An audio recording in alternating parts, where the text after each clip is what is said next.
and what its choices are in shaping the next financial year of Uganda. My name is Julie F. Nantaba, and you are watching UBC TV. We come to you live from Kololo Independence Grounds on the 11th day of June 2026, the day that the Uganda National Budget is to be read. Now, the theme for the next financial year's budget is it's full monetarization of the economy through commercial agriculture, industrialization, expanding services, digital transformation, and of course therein market access. Now with me is again the Honorable.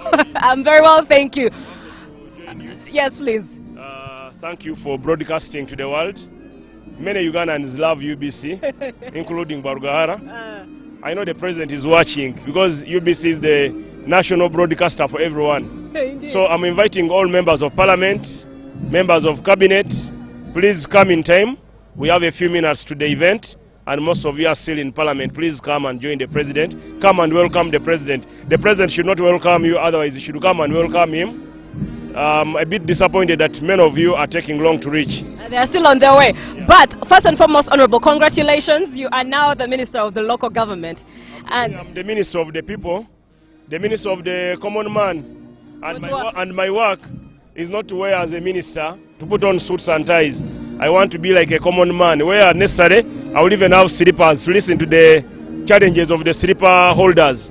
Very profound at that. Now, the local government is one of those that perhaps is suggested to be part of the tenfold strategy as Uganda looks forward to the $500 billion economy. How do you hope that will be achieved under your tenure? Under my tenure, we need to make a couple of reforms. We need to do ICT reforms. We need to introduce taxation on using IT or using technology other than collecting taxes with a receipt book where people run away with their own receipts. You find tax collectors in local markets collect taxes and the taxes end in their pockets. So in my regime, that will change. Payments should be made to the bank, and also they should have IFRIS. Traders should get TIN numbers. The traders should be taught. They should know about tax education. They need also to know the purpose why people pay tax. But the most important thing is we should eliminate corruption so that whatever government puts to them reaches them, other than government putting it to them and then it reaches us. The money for the people should reach the people. Right. So whatever we plan to do, we must curb corruption in our local systems and in our local governments. But also we should educate councillors, we should give them adult education and all the other low-level leaders. My predecessor, the one I'm succeeding, Honorable Raphael Majezi and the Honorable Victoria Rusoke, they have done the best. They introduced PDM. They found the poor people were 65% in Uganda.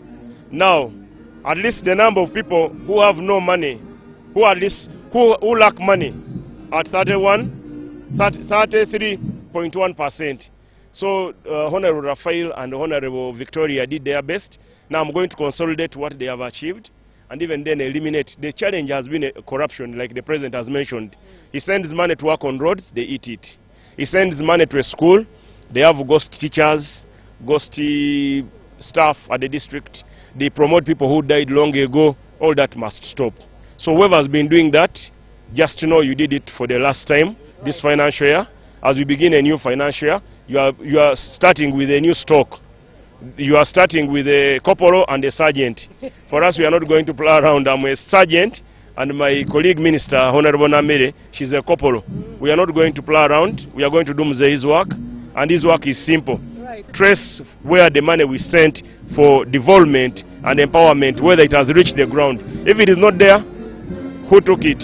All right, one final one, Honorable. As you've heard from Honorable Stockholm Pia, but Honorable, you have a heart for the youth. And the youth are the biggest population of Uganda. How best do you think you are planning for them at the local government level to be included in the budget and their lives are developed? Yeah, just like I need to inform you, we have initially had the youth under PDM. We have 1.something trillion every year, of which 30%, which translates to 300 billion, goes to the young people. So my work now, I will go to the parishes to verify, are the young people who are meant to receive 30 million every year in a parish receiving it or not? If they are not receiving it, who receives it? So as the Minister of Local Government, I'm going to do a lot. I'm going to education, I will go to PDM, to health, all the local structures. We are going to monitor them and we are going to be on them. And we are going to evaluate them. And we are introducing a new system of sign in and sign out in all our institutions, in all local government institutions. We must have sign in, sign out to eliminate laziness. People who come late at work, people who come as on when they wish, people who come and leave their coats on and go out to drink, and then come in the evening to pick a coat and go home. Honorable, do you have targets for that? In what period? Say in the first 100 days. What are you hoping to achieve? The first 156 days, I will cover all the districts of Uganda. And in 156 days starting July, we shall cover all the districts of Uganda in 156 days. And we are not covering the districts just to visit. We are coming to implement, to assess, fire, arrest, and take people to court who are stealing. Right. Thank you very much, Honorable Balaam Barugahara, for your time. And indeed, the new Minister of the Local Government has been speaking with us regarding, of course, matters the local government. During the day that the budget was launched on 1st June, one of the things that civil society organizations pointed out was the fact that local government is left out on the tenfold strategy. Yet it's very important and pertinent that the local government is involved. A very good afternoon to you. How are you? I'm okay, madam. Yes, please. So good to have you. Yeah, thank you. Please inform the viewer who you are and what you are representing. Yeah, my name is Julius Dachi. I'm Member of Parliament for Budadiri East in the Sironko district. Right. Yeah. What are your expectations in regards to implementation of the budget of the coming year 2026-2027? Yeah, of course I've read what we call the budget framework. Yes. It focuses on 4 things: commercial agriculture, it focuses on industrialization, on infrastructure and services. So for me, my interest is mainly in commercial agriculture because I come from Bugisu where the majority of our people are involved in agriculture. We want more to do with the value addition. We want the government to be able to support our farmers. Yesterday at least we passed a loan for irrigation. We hope the money will trickle down to the districts. In the Bugisu we expect 17 irrigation schemes to be implemented using the loan money we approved yesterday. So also we need now to do what we call value addition. Government should begin funding, for example, for coffee. Because for us to grow coffee, we are selling coffee in raw form. We need to do what we call soluble coffee, so that instead of exporting raw coffee, we export the processed coffee from Bugisu, Arabica, and our coffee is the best in the whole world. So once we start doing that value addition, we expect more money for the farmers, and also government should be able to produce, to give us inputs in the budget for agriculture. I've seen it. They are going to purchase hose for all households in Uganda. So my people in Bugisu, they're also going to benefit from that. Yeah. So then also now for infrastructure, the biggest problem in our area is roads. Now the roads we have, because of hilly environment and also the landslides, they always destroy our roads. Now the budget they give us in our district is very small. If you give us the same budget with other districts, you find that we are not catching up. So for districts in Elgon region, we are saying give us a special fund. Right. Yeah. So, Honorable Nakairi, just to speak into the budget that indeed was discussed and dealt with yesterday on the floor of Parliament. We understand that it's of course for the irrigation loan scheme, but one would wonder, has there been enough research done to reach the grassroots of the farmer who will actually benefit from the budget? Or it's just a beautiful paper print work of words, but implementation might be difficult, and yet we are borrowing this money? Yeah, you see, yesterday I supported the proposal to borrow this money, but it was not the right thing. But we have no option. We have no option as a country because... But Honorable, what option is there in case the farmer who's supposed to use that money does not use it or does not benefit from it? Yeah, that's what I'm saying. We passed it because we don't have an option as a country. The domestic revenue we have is not enough to fund all the sectors. So we either get money from donations and also from borrowing.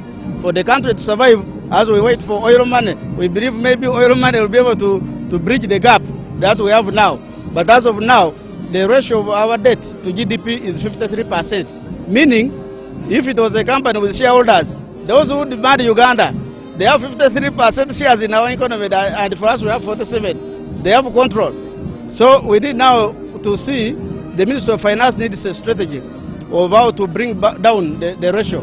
The ratio can be brought down by one, widening the tax base. When we say widening the tax base, it doesn't mean bringing new taxes. It means we bring those who are supposed to pay to also pay taxes. For example? For example, there are landlords, even me, I'm a landlord myself. There are landlords who don't pay rental tax, but those are supposed to pay taxes. Then there are those who have got a lot of exemptions. The rich men have got a lot of exemptions. It is now the poor people who are working, whom they are easy targets.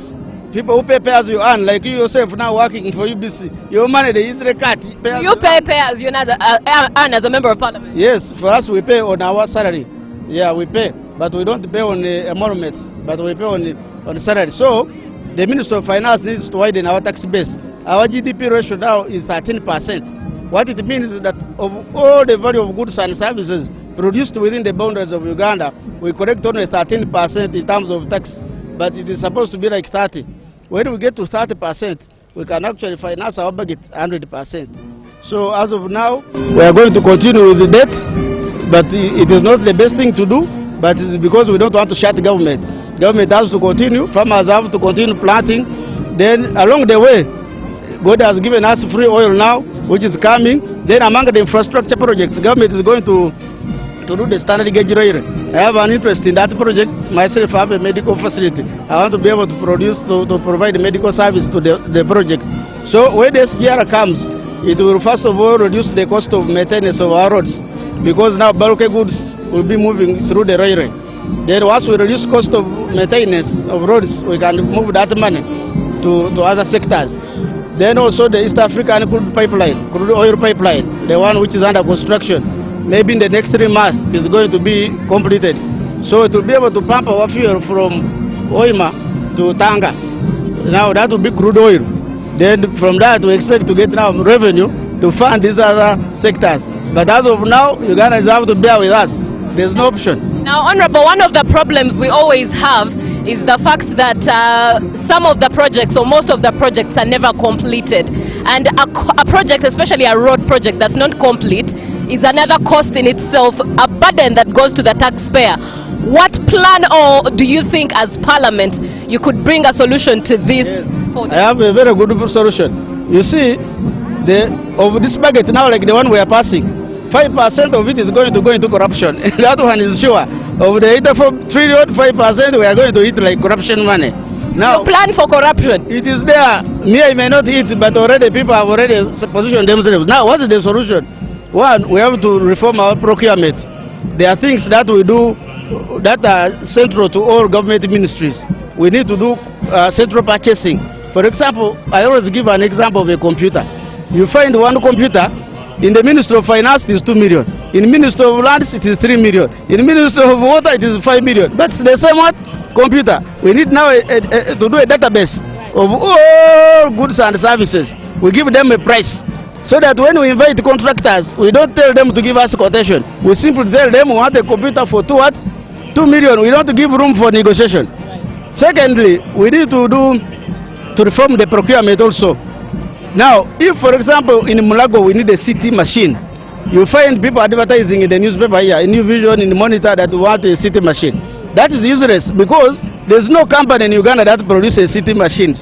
Whoever will bid is a broker. Right. Is a Kayungirizi. Now we need to remove middlemen, because when you get a broker in Uganda, he's also going to look for another broker in America to reach to Siemens, who produce the city. Why don't we go direct to Siemens and they give us a quotation? Indeed, thank you very much, Honorable, representing Budadiri East there. It's been an honor speaking with you, and enjoy that day. You are watching UBC TV. It's the National Budget Day 2026-2027. We come to you live from Kololo Independence Grounds. It's where the budget shall be read in just a bit. It's where we shall see the briefcase, that will be held this time round by Honorable Henry Musasizi. Of course, many Ugandans, as is, will miss Honorable Kasaija, but as always, every term comes to an end, and this time round, it will be Honorable Henry Musasizi. A very good afternoon to you. Good afternoon, UBC. How are you? Fine, how are you? A pleasure having you this afternoon. Thank you. All right, to our viewer, who are you and what are you representing? I am called Wokuri Joffrey. I represent the people of Bungoko South County, Mbale District. Today we are here on the day of budget presentation by the Finance Minister, and what I expect is not very different from the usual budgets. It's the time we see how our country is showing us the estimated income in the country and the estimated expenditure. What we have, how much do we have, and how have we planned to spend it in across sectors. Right. I know it's not yet read, but as a member of parliament, you already have wind of the framework paper. What are your feelings about the plan so far that has been allayed for it to be spent or planned for? Yes. For me, even when I have not seen, but what I expected to see that it can benefit the country, I expected the allocations more to be in the agriculture sector, because currently we are facing rampant youth unemployment, and as you are aware, agriculture employs over 80% if well improved. So I am looking at seeing policies that can promote agriculture, policies like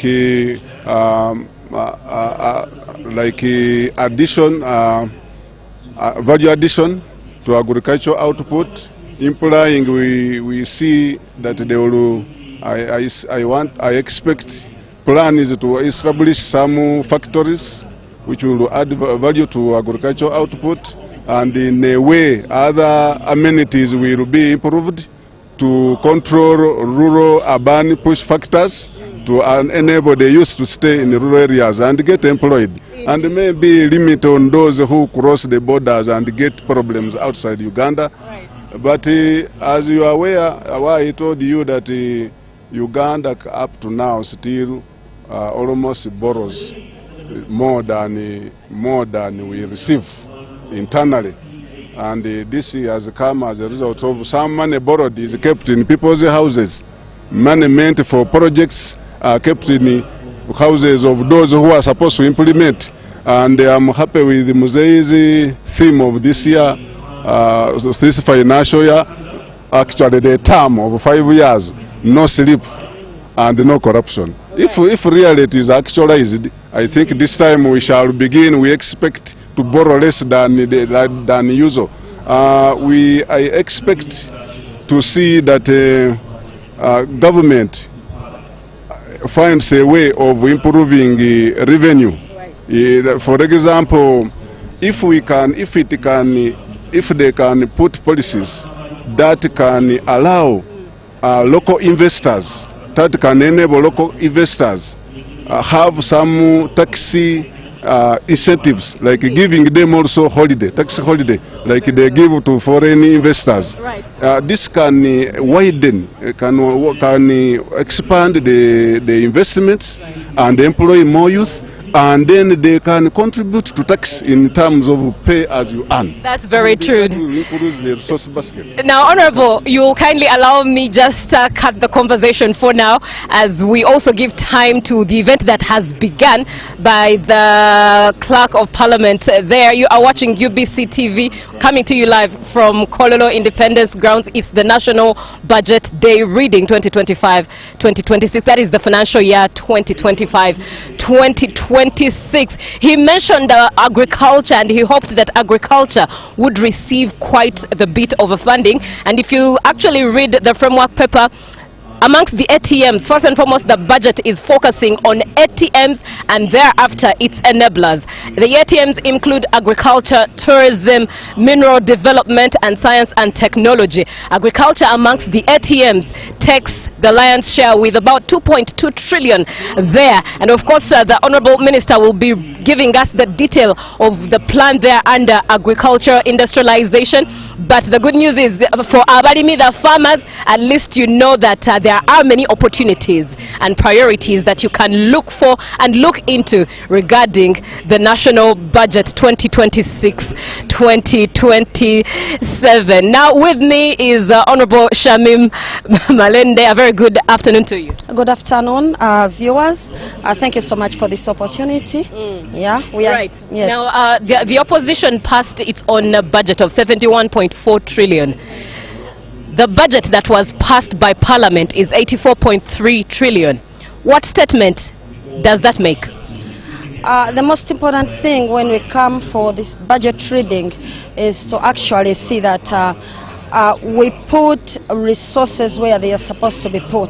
We prioritize areas which Ugandans say should be prioritized. For example, when we prioritize, for example, the health sector, we prioritize the education sector, the infrastructure, and so many other things, the economic empowerment stuff that can actually help a lot in this country. So when it comes to budgeting, we are looking at prioritization, but also apart from issues of apart from the issue of prioritizing areas, looking at areas of prioritization, we also look at once these funds have been expended or once they have been passed and maybe money is released, the next question is that money actually utilized in areas where which have been actually presented to us.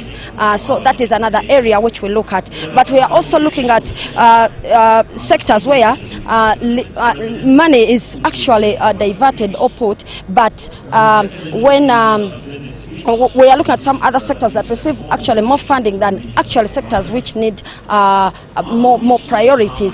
So when we are looking at all this stuff, we follow up with all this stuff, and we really need it to be incorporated. That's why when these budgets are being passed, or when the presentation of the budget is being done, we expect all our people, the people of Kampala, the people of Uganda, to be following up, and we go and also break down this to them.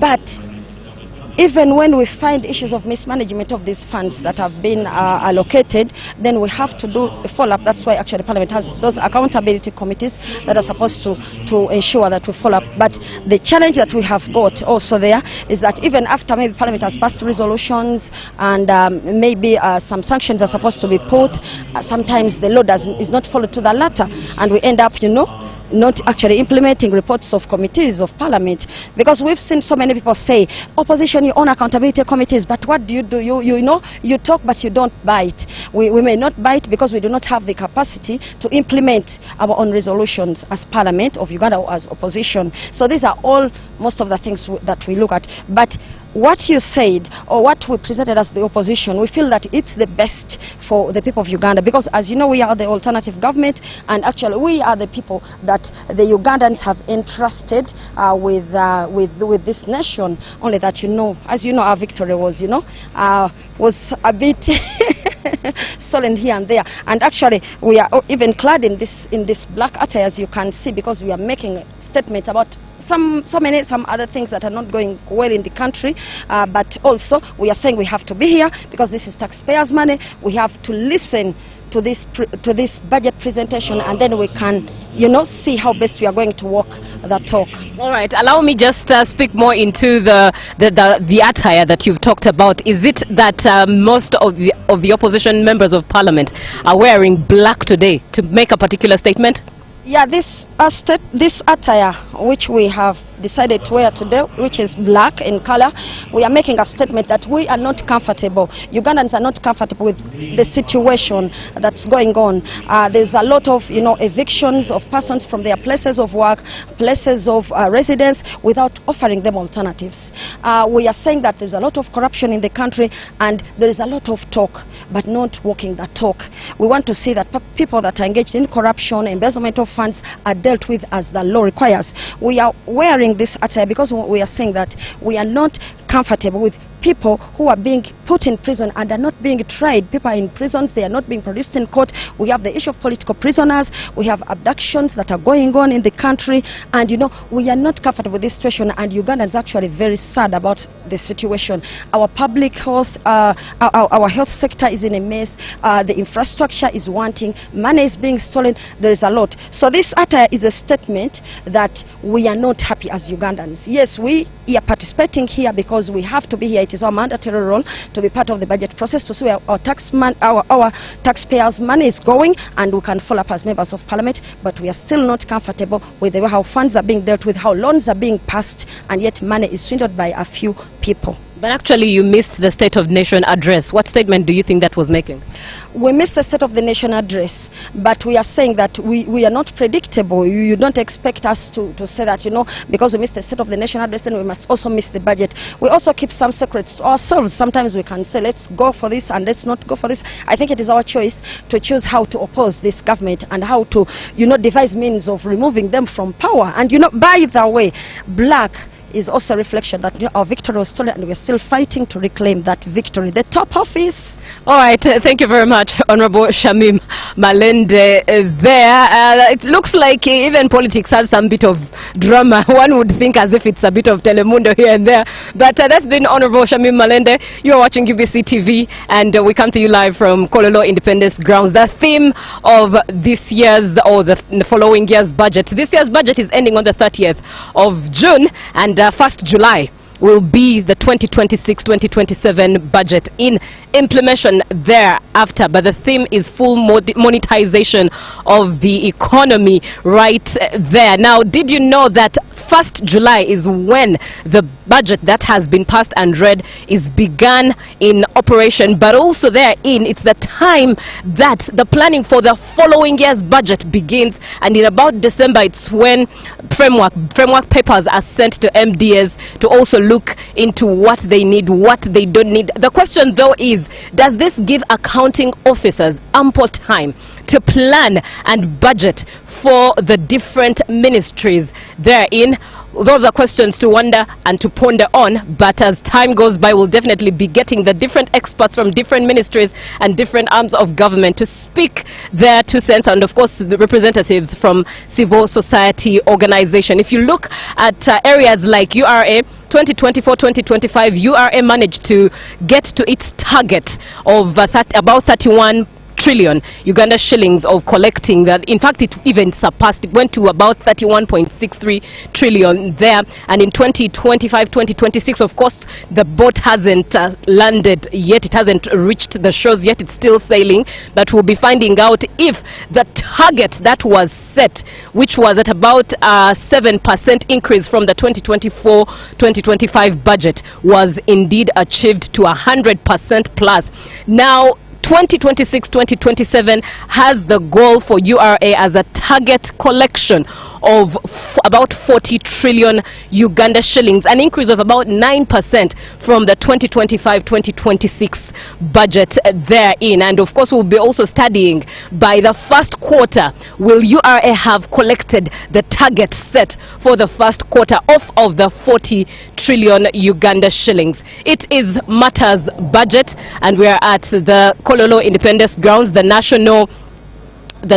day of the national budget 2026-2027. My name is Julie F. Nantaba. We'll be definitely coming to you with different players and different stakeholders speaking into the budget. One of the statements that has gone loudest for me so far, especially from CSOs and even the PSST himself, the permanent secretary and secretary to the Treasury, is the fact that Uganda's problem is not money.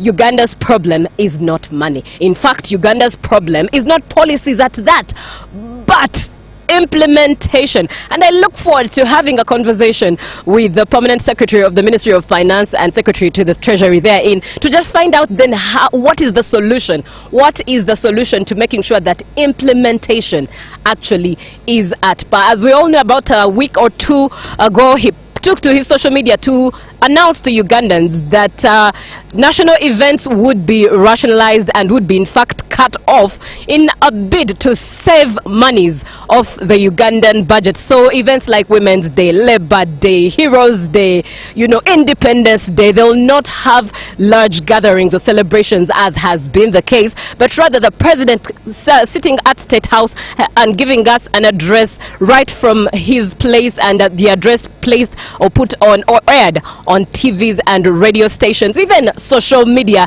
and this is in a bid to cut costs. And the other question on the mind of Ugandans is, if these costs are cut, are they actually going to serve the purpose?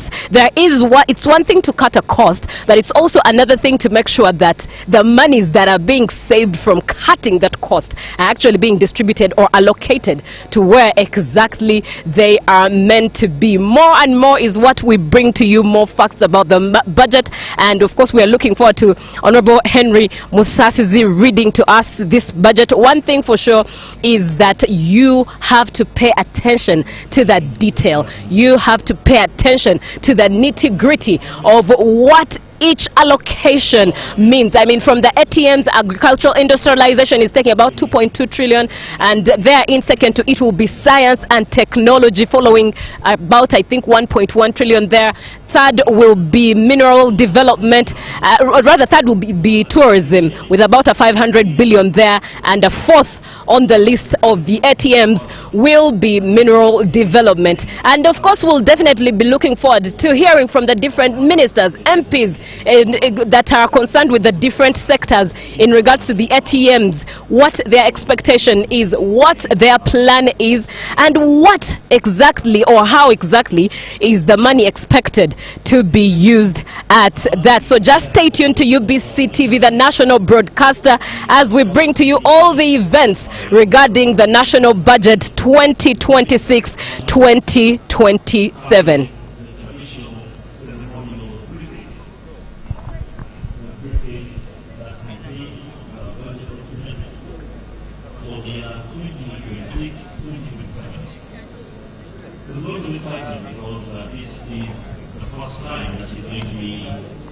Reading the budget speech on behalf of His Excellency the President here in Colombo.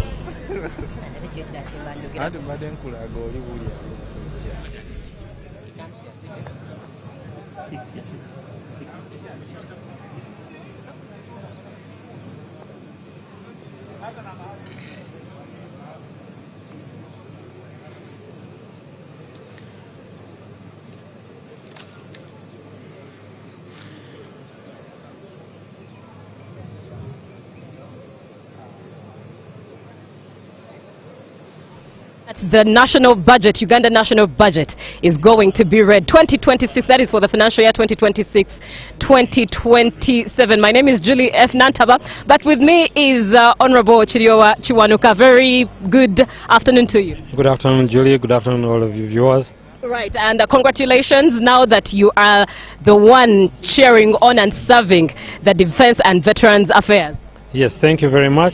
Looking forward to serving the nation. Yes. Indeed. Yes. Now, security is receiving about, is it a 10.2 trillion on the budget allocation? What does that mean? Because I know it's an enabler to the ATMs. Without peace, there's no way the ATMs will operate. What does that mean? What does it look like?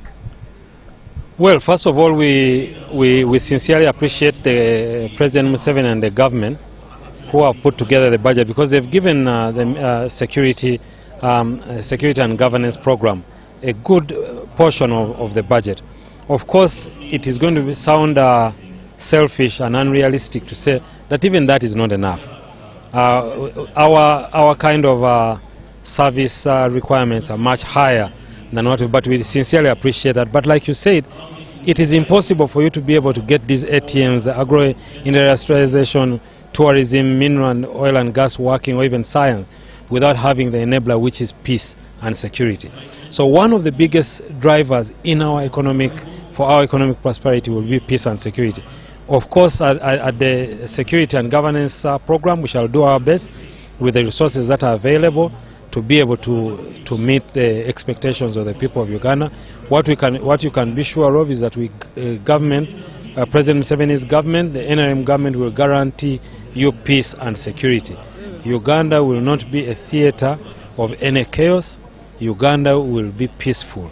And even with the resources that are not, as we said, fully adequate, we shall do our best and ensure that the security is maintained. Right, Uganda will not be a theater of chaos. Very interesting wordplay there. Honorable Heroes Day has just been celebrated just a day or two ago. And some of the veterans, those who fought the Bush War, believe that there should be something like a Historicals Council to look into the affairs of the historicals, or historicals' voices be heard on the floor of Parliament. With this budget, about the 10.2 trillion therein, is there a hope? Has anything been allocated to them? Is there any hope of something to be made for them? I must tell you that veterans are not a by the way. They are a priority.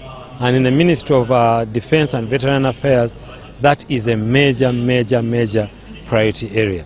So the Minister of State in charge of Veteran Affairs is focused to assisting and making sure that our veterans, the people who sacrifice for our country, who give service to our country, actually are able to continue living their lives as normally as can be, even after service. So yes, it is a major issue that we are looking at, and we can assure you that even in this financial year, a great deal is going to be done to try and reach out and deal with the challenges of veterans. Now, on the other hand, the young people, or those who have not walked the journey of what the historicals are faced, or even what the veterans who are serving under to-be veterans face, one would wonder, don't they plan for themselves? How come they end up, some of them end up in dire states and have to look to the government or cry out to the government for funds such as that? What would be the rationale in between? I think we need to be mindful of our history and where we are coming from. You must remember the people who fought in the NRA war and the veterans who came in the first part of the NRM government were actually working for no pay or almost very little pay. In fact, if you look at our pension system, not only in the veteran space, we have a lot of people in Uganda who did not prepare for retirement until government came up with the NSF structure, and even the NSF structure does not take care of everyone, many people in private sector. So yes, the circumstances at the time did not allow those veterans to prepare adequately. But for the youth today, because of the infrastructure that has been put in place, the legal framework that has been put in place, you know, just in the last term we amended the law to allow even private people to plan and save in NSSF. Those are incremental processes that we are taking to make sure that people plan for their retirement. But of course, for the veterans at the time, they were fighting. There was nothing to save. What were you saving? There was no pay. There was no economy. So what were you going to save? It didn't exist. So their circumstances are different, and that needs to be understood that way. That yes, there was no social security prepared for them at that time, but even the circumstances at the time could not allow for it to be done. Thank you very much, Honorable, for your time. Thank you. Do enjoy this day. Thank you. All right, that is Honorable Chiriowa Kiwanuka, now the Minister of Defense and Veteran Affairs. You are watching UBC TV. We are at the Kololo Independence Grounds, and as you can see, the weather is scorching hot. As was reported that this is a drought season. It's going to be a hot season, dry season at that, and one would wonder what allocations have been given to cater to that, especially for farmers. The Parliament just as of yesterday, did get to deal with the irrigation scheme loan that was passed. A loan that has rather interesting facts around it. For example, just the loan financing, a loan that of course Ugandans will have to pay, costs about 9 billion thereabout, and one would think of, just before we even receive the money, the money that's to finance that loan in itself is a lot, and yet it's on you and I to definitely pay as a Ugandan. But of course, some of the things we know about the budget that is to be read is the fact that it is a total of 84.3 trillion Uganda shillings therein, up from 72.4 trillion Uganda shillings as of last year. And therein it's about a 16% increase to that budget, making it the highest budget so far. Last year, 72.4 trillion Uganda shillings was actually the highest at that time, and this year 84.3 trillion Uganda shillings is considered the highest. What does that mean? Is it bad? Is it good? Of course, we'll be engaging in the depths of the conversation, but one thing for sure, it means that Uganda as an economy is growing. And for anyone, even if it's you and myself, when my pockets grow bigger or when I earn bigger, my spending will indeed also increase in one way or the other. We can indeed look at it from that vantage. But one thing for sure is the fact that we are also going to get more and more stakeholders to speak into this budget on this 11th day of June 2026, a day that is very scorching. And if you're seated wherever you are and you're enjoying a cold bottle of soda or water, enjoy it. We'll also be knowing how much has been added to maybe beverages, you know, things like that. How much has been added to liquor? How much has, of course, for fuel, petrol, quite a lot is known that has circulated, that 200 shillings has been added therein when it comes to matters of fuel. Keep in mind the Strait of Hormuz that has already affected Ugandans. In some areas, a litre is already at 6,990. Add to it the 200, we might shoot to a 7-8K a litre of petrol or diesel. But indeed, we are here to bring you all the detail as it comes. A very good afternoon to you, Honorable Kateshum. Good afternoon. How are you? I'm very good. How are you? Very well, thank you. How do you feel this budget day, and what are you expecting out of the reading? Well, first of all, it's a good day to show the people of Uganda the work that has been done in the last 1 year to prepare the budget. As you know, this budget links with the National Development Plan, the Vision 2040, and the NRM Manifesto. So as we are here, we need to show the prioritization that has been done so that the people know what is in the budget for them and what the government is planning to do. Right. The NRM Manifesto's slogan is protecting the gains, and because it's the ruling government, obviously the goal is to protect the gains. With this budget that is to be read, do you think the gains are to be protected? And I'm speaking of it in this sense. One of the goals that President, His Excellency Yoweri Kaguta Museveni has emphasized is to make sure that there is money in a Ugandan's pocket. However, the budget seems to be taking away a lot of money from a Ugandan's pocket. As they earn, they are paying taxes. Do you think that is balancing? No, on the contrary, money is in saturation, because when the taxes are made, the collections that are made are feeding into the budget. So if you look at the investments that have been made in the PDM, for example, in the wealth funds, this is money that is going directly into people's pockets. Secondly, the budget is taking care of the enablers like infrastructure, development, money going into railways. We are building a standard gauge railway, the heads. So the money is going back into the population. So all we need to do is to wake up our people, especially those who are benefiting from PDM, to wake up and start being productive with the little that the government is putting in. Thank you. Now, one would put it in the practical sense of a young man or a young lady working in the corporate space. Perhaps their contract says they earn about 1 point something, yes. And that is gross. But by the time the money hits their account as a final pay net, it's at about 500,000 Uganda shillings. This young person has to pay rent, has to feed, has needs like any other Ugandan. How exactly would you advise this young person to utilize that money, of which most of it has been cut to taxes? You have to realize that not everybody you cannot solve all your problems based on the employment.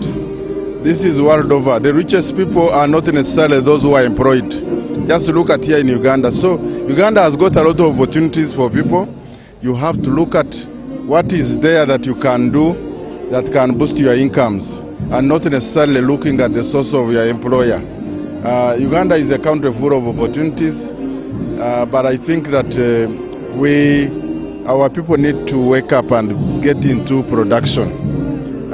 This is a country that has fertile land, that has weather, but we are still having a very big percentage of our population below the money economy. So that explains the need for us to continue sensitizing our people to get involved in production and the money economy. Thank you. Thank you very much, Honorable Katesh. He's been speaking to us here at from Kololo Independence Grounds, and that is UPC TV that you are watching. Honorable Cheyune, how are you? Very well, thank you. How are you? Very well, thank you. It's as if the way you walked in is as if you wanted to interview me, because ideally this is your field. Hey, can I start interviewing you? Because I am now in the field that I have served for over 17 years. Right. Unfortunately, now you're on the other side, so allow me interview you. All right. First and foremost, congratulations. Thank you very much. All right. Which people, for the benefit of our viewer, which constituency are you representing? Nakasongola constituency, the center of Uganda. If you know the map of Uganda, that very central point where there is Lake Choga, actually we deserve the city to start right away, because we have all the factors that can determine a proper, well-designed city, not the congested Kampala. There was once upon a time a conversation of Nakasongola becoming another capital hub. I don't know where that left off, but we look forward to that eventually maturing indeed. What are your thoughts on the budget that's going to be read? Well, the most crucial sectors of every country, especially this third world, is health as one of the most crucial one. Then there is creation of jobs, especially for the youth. I have seen 5 trillion for health is way below the expectation of World Health Organization. At least every budget, health must take 15% of every budget of every financial year of reading. I have seen many health centers are understaffed. Many don't have the equipment to run proper medical checkups, and many health centers don't have actually the medicine, and the money that you see here being budgeted for goes for salaries, and actually there's no money for refurbishment of those equipments. Many are not operational. When you look at the youth, when I am highlighting the second crucial sector of life, the youth, it is very, I mean, it's a burden to government when over 20 million youth employable age are not working. It is so disappointing to see that a sector that would have blocked the cracks of unemployment, the agricultural sector, is not well funded. I'm just wondering why government cannot come out, instead of giving $1 million shillings, this PDM, $1 million shillings per individual, they would get 10 individuals and give them 10 million shillings.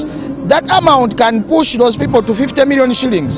Then in the second year, 50 million shillings can push them to 200 million shillings. You cannot get rich on 1 million shillings. So if government would... But the president has shown us examples over and over again of those who have benefited from PDM. Are they from his family? Have you seen any family member of the president getting rich on 1 million shillings? They need the PDM. If we have watched any member of the first family applying that 1 million shillings on what the president keeps on showing the Ugandans, and we see the real evidence that those people can get rich, those are things that we can no longer expect from the president. The president would be showing us massive industrialization, where these other youth that are going. He was mocking youth that are in Dubai, in UAE, that he's asking why they are going there. It's because they don't have the jobs. They cannot find the money to look after themselves and after their children or families. So, if the president was fair enough and honest to himself, he would increase that money. All right. Honorable, thank you so much for your time. Looking forward to speaking with you even after the reading. All right, that is Honorable Cheune for Nakasongola, the Right Honorable Speaker of Parliament. That is Jacob Oboth. Oboth has just arrived, and he is one who actually recently went ahead to reduce on his budget to about a 24 billion drop off to about 3 billion therein as to what he will use as the Right Honorable Speaker, and stated that the rest of the 24 billion will be allocated to everything oversight in Parliament. You are watching UBC TV. We are live at the Kololo Independence Grounds. It's the Uganda National Budget Day 2026-2025, and now we take you live to the events as they begin. Good afternoon. And then the traditional prayers the President of is Parliament coming, and when the President comes, obviously you know that clearly the event has just started. Now we take you to the events. As you can see on your screen, the President of Uganda has just arrived. His Excellency Yoweri Kaguta Museveni has just arrived there, and in just a bit after the budget being read, we'll also be hearing from him his budget speech, and many of the things that are being thought of in regards to the President's speech is the tone that we saw at the day he swore in as the President of Uganda. The tone was quite tough. With the State of Nation address, the tone was indeed quite tough. Even the time he accepted and received his results of the declaration forms as being announced as the President of Uganda, his tone was quite tough, with one theme: Chisanja, no sleep. We await what tone he carries right after the budget will be read. We'll be coming right back in just a long bit, but of course we'll bring to you the events as they come through here from Kololo Independence Grounds.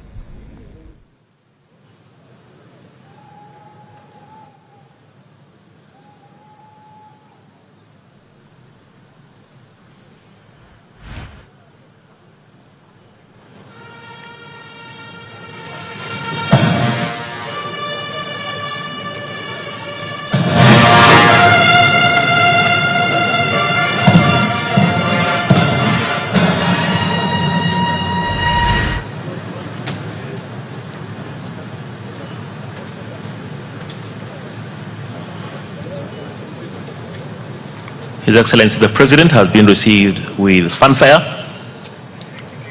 by the Uganda Police Band and is now making his way to the receiving party led by the Right Honorable Speaker of Parliament before he's ushered to his sitting area.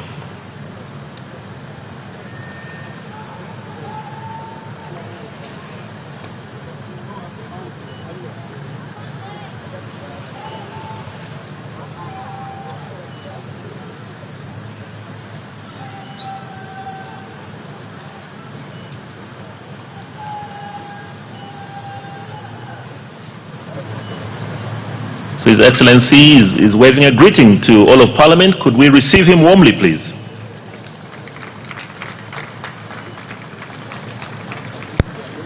So His Excellency the President is now being ushered to his tent where he shall sign the visitor's book. And even then the procession of the Speaker will form and House shall start in a few minutes.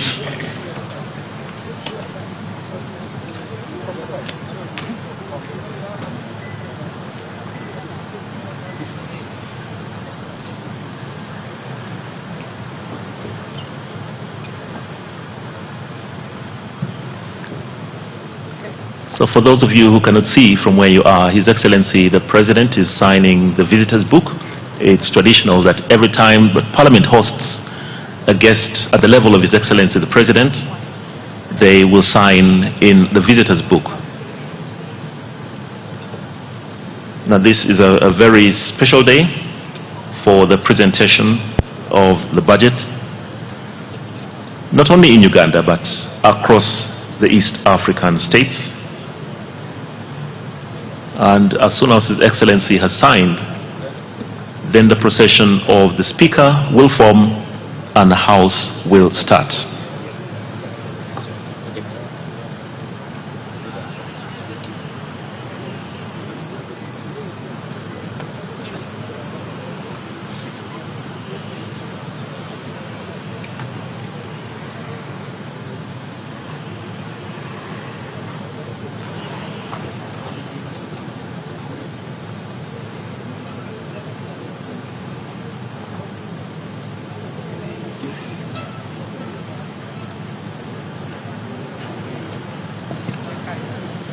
Could you please rise to your feet as we prepare for the procession of the Speaker and the different items on our order paper. Thank you.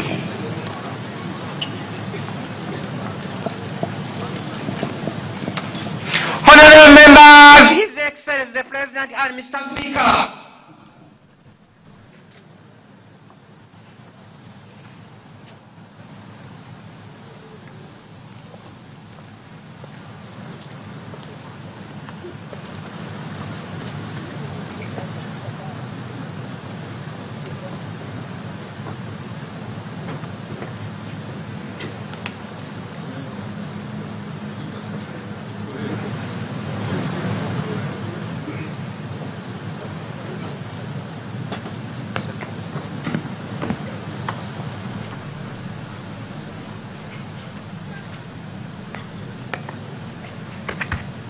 The anthems.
Almighty God, who in your infinite wisdom and providential goodness has appointed the officers of leaders and parliament for the welfare of society and the just government of humanity. We beseech you to look upon with your abundant favor these your servants whom you've been pleased to call to their performance of such important tasks in this land. Let your blessing descend upon them here assembled, and grant that they may, as in your presence, treat and consider all matters that shall come under their deliberation in so just and faithful a manner as promote your honor and glory, and advance the good of those whose interests you have committed to their charge. Amen.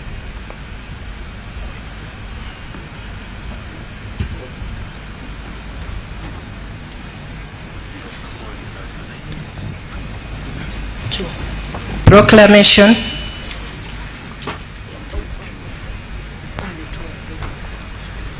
Whereas under Article 1012 of the Constitution of the Republic of Uganda, His Excellency the President of the Republic of Uganda may, in consultation with the Speaker, address Parliament from time to time on any matter of national importance. Aware that His Excellency the President of the Republic of Uganda has, in accordance with Article 1012, indicated to the Speaker of Parliament his intention to address Parliament and the nation on the national budget for the financial year 2026-2027. Now, therefore, in accordance with Rule 181 of the Rules of Procedure of Parliament, I hereby proclaim as follows. 1. That Parliament shall sit at Kololo Ceremonial Grounds on Thursday, 11th June 2026 at 1400 hours to receive the address of His Excellency, the President, on the national budget for the financial year 2026-2027. And 2, the Kololo ceremonial grounds to be precincts of Parliament for the above-mentioned purpose. Given under my able hand at Parliament House, Kampala, this first day of June 2026.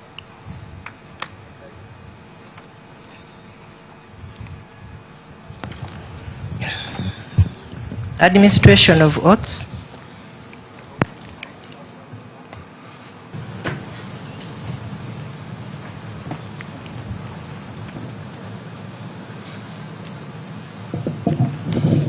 Your Excellency, the President, Right Honorable Speaker, sir, honorable members, on the 28th of May 2026, His Excellency, the President of the Republic of Uganda, appointed a new cabinet.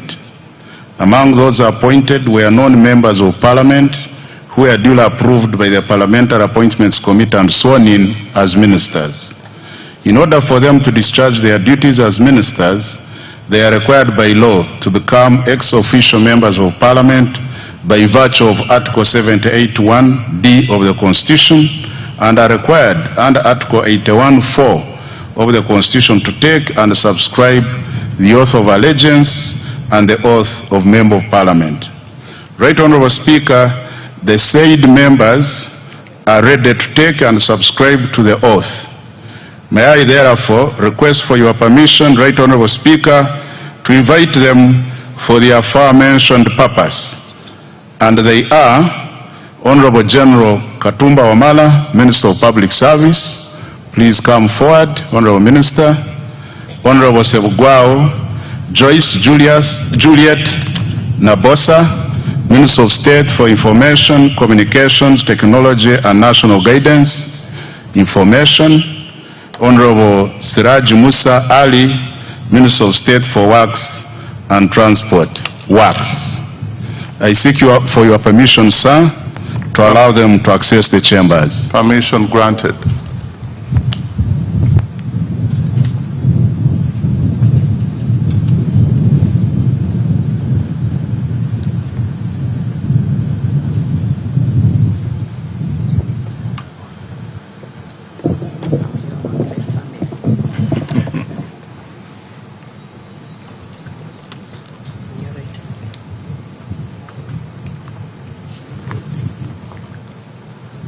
I, General Edward Katumba Wamala, swear in the name of the Almighty God that I will be faithful and bear true allegiance to the Republic of Uganda, and that I will preserve, protect, and defend the Constitution. So help me God. I, General Edward Katumba Wamala, swear in the name of the Almighty God that I will give faithful service to this Parliament and support and uphold the Constitution of the Republic of Uganda as by law established. So help me God. Congratulations, Honorable General.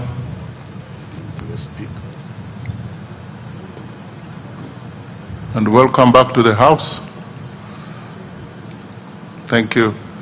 You will need to append your signature to confirm that oath you've just made, and you'll receive a copy of the Constitution and the rules of procedure to enable you execute your duties as a Member of Parliament. Kindly turn it.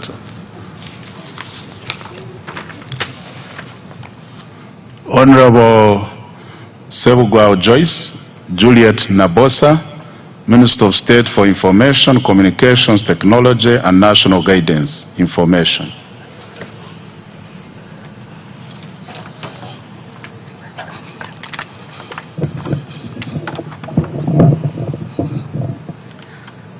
I, Joyce Juliet Nabosa Sebugwao, swear in the name of Almighty God that I will be faithful and bear true allegiance to the Republic of Uganda, and that I will preserve, protect, and defend the Constitution. So help me God. I, Joyce Juliet Nabosa Sebugwao, swear in the name of Almighty God that I will give faithful service to this Parliament and support and uphold the Constitution of the Republic of Uganda as by the law established. So help me God.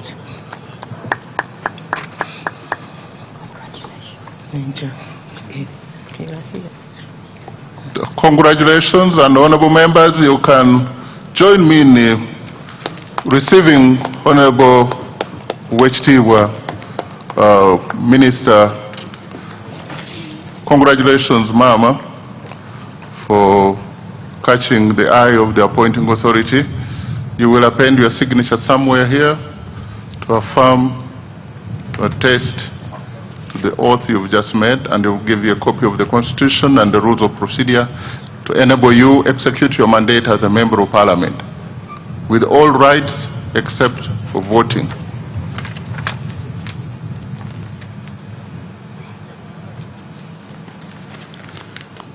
Honorable Siraji Musa Ali, Minister of State for Works and Transport, in charge of works.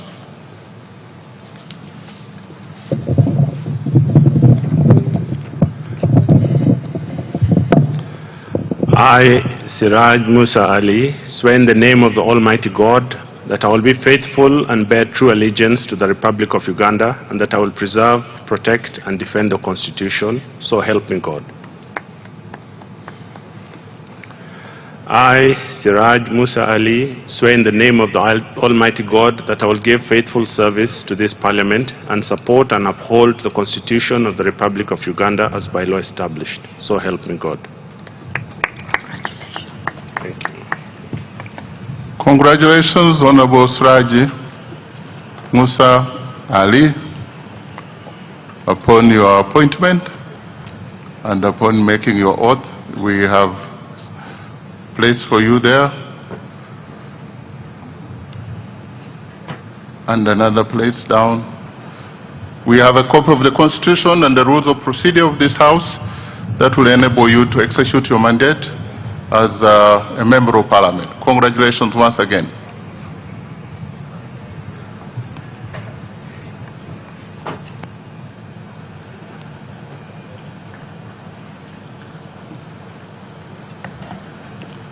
Item number 5, communication from the Chair.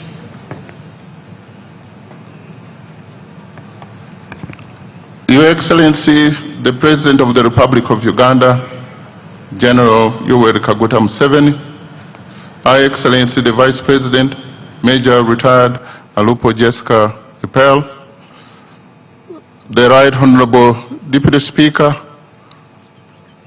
Honorable Thomas Tayeba, the Right Honorable Prime Minister and Leader of Government Business, Robin Nabanja, the Right Honorable Deputy Prime Ministers present, the Right Honorable Leader of Opposition in Parliament, Joel Senyonyi, Cabinet Ministers and Ministers of State, Honorable Members of Parliament of Uganda, the Chairpersons and Members of Constitutional Commission, the Head of Public Service and Secretary of Cabinet, Madam Lucy Nachobe Mbonye, the Auditor General, the Permanent Secretary present, if they are here, all the chiefs, service chiefs present, the Governor, Bank of Uganda, distinguished guests, ladies and gentlemen, I welcome you all to this 5th sitting of the first session of the 12th Parliament. Your Excellency, just 7 days ago, on Thursday, 4th June 2026, you delivered at this very venue a clear and a concise address on the state of the nation, in which you reiterated the need for results-oriented, accountable, and transformative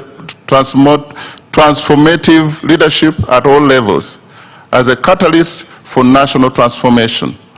Your Excellency, as we pride in the honor of hosting you once again here today, I take the privilege of informing you that the members of this 12th Parliament not only heard, but also listened keenly and embraced your words of wisdom. The fight against corruption and non-performance is not the executive's fight alone. It is Parliament's fight as well. And together, in harmony, as a nation, we will win it. Honorable members, during today's sitting, His Excellency the President will deliver the budget speech for the financial year 2026-2027 in fulfillment of its constitutional obligation under Article 1151 of the Constitution of Uganda, which states that the President shall cause to be prepared and laid before Parliament in each financial year, but in any case not later than the 15th day before the commencement of the financial year, estimates of revenues and expenditures of government for the next financial year. Honorable members, today's budget speech crowns an elaborate consultative budget process which began in September 2025 with the issuance of the first budget call circular and the subsequent participation of various ministries, departments and agencies, local governments, development partners and civil societies, among others. Your Excellency, the relationship between the 12th Parliament and the other arms of government will be complementary and people-centered. The 12th Parliament will focus on public expenditure tracking and budget oversight through the various parliamentary committees to ensure that public funds are used for the purpose for which they are intended and in line with the approved work plans. I therefore implore whips to supply the list of their members to the various parliamentary committees pursuant to Rule 16(2)(d) and Rule 163 and 164 of the Rules of Procedure of Parliament. This will pave way for the timely operationalization of our committees. Your Excellency and honorable members, the 12th Parliament will empower its committees to effectively support government programs through efficient and effective monitoring, or especially through the high-impact projects under the National Development Plan 4. These core flagship projects are strategic catalysts for our tenfold growth strategy. In addition, members of Parliament will strengthen oversight of government wealth creation and development funds under the parish development model, Uganda Women's Entrepreneurship Program, IMIOGA, among others. The 12th Parliament is firmly aligned to the government's objective of moving the approximately 38% of our population from subsistence to the formal money economy. Your Excellency and honorable members, the legislature looks forward to a productive financial year 2026-2027 in line with our national development aspiration. I thank you for your kind attention.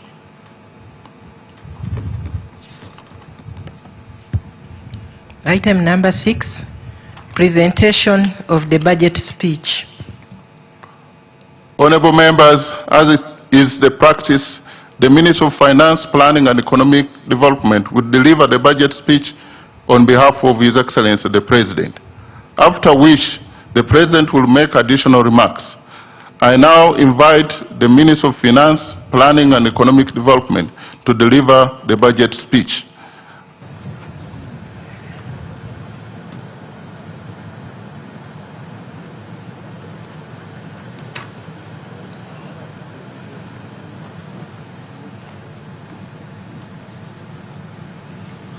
Thank you, Right Honorable Speaker, for the opportunity granted. I did not grant you an opportunity, but you have accessed the microphone. What do you have to say? Your Excellency, I take cognizance of your presence in the House. Right Honorable Speaker, my procedure matter arises under Rule 11, Sub-Rule 5, and the Rule 26, Sub-Rule 2 of our Rules of Procedure. Right Honorable Speaker, specifically, Rule 11, Sub-Rule 5, verbally reads, the constitution of the Commission under this rule shall be done during the first meeting of the first session of a new Parliament. Right Honorable Speaker, I'm aware that the side of the Leader of Opposition has already nominated the commissioner amongst the 4 bench commissioners. That is Honorable Nambeshe. But the side of the government, we have not seen any commissioner. Since the government chief whip is in place, isn't it procedural right that we constitute this House to its fullest, so that to mandate its function? Right Honorable Speaker, the House looks to move in a half. It's in amoeba shape, in a Mongolo shape. And this is the mother of corruption, Right Honorable Speaker.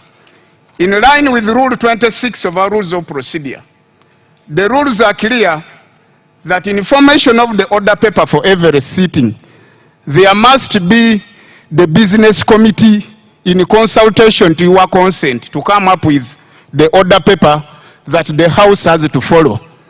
I'm wondering, Right Honorable Speaker, if it's not risky on your side, determining the entire task of the business committee just on your shoulder. And the members, if we move the House in such a manner, I don't know whether we shall be respecting our own rules. Right Honorable Speaker, it is to my humble prayer and request, in line with the procedural matter raised, that the entire businesses this House has heard be rendered null and void, and we constitute the House to its fullest to carry on its function as mandated in law. Thank you, Right Honorable Speaker. I want to thank you, Honorable Member from Bale. We all now know that he's a second-year law student. He's very, very vigilant. And this is the session for, and let me give guidance to the member so that nobody else makes the same mistake. This is the first meeting, and the first meeting has sittings. This is the 5th sitting of the first meeting. Now the honorable member thinks that Rule 11, as stipulated here, is referring to the sitting. This is the first meeting of the 5th sitting of the first meeting of the first session of the 12th Parliament. We need induction clerk very quickly and urgently to help members know the difference between a sitting and a meeting of Parliament. On the constitution of the, that's on the constitution of the Parliamentary Commission. On the order of business, Parliament is forming. I have no doubt that the clerk, as even of today, has written, and let me take the same opportunity to tell the government chief whip and the leader of opposition that we need lists, which I even communicated here, of all committee members and leadership and the commission. We need that urgently before the 26th of this month. There is nothing null and void except the statement made in a wrong way. Next item.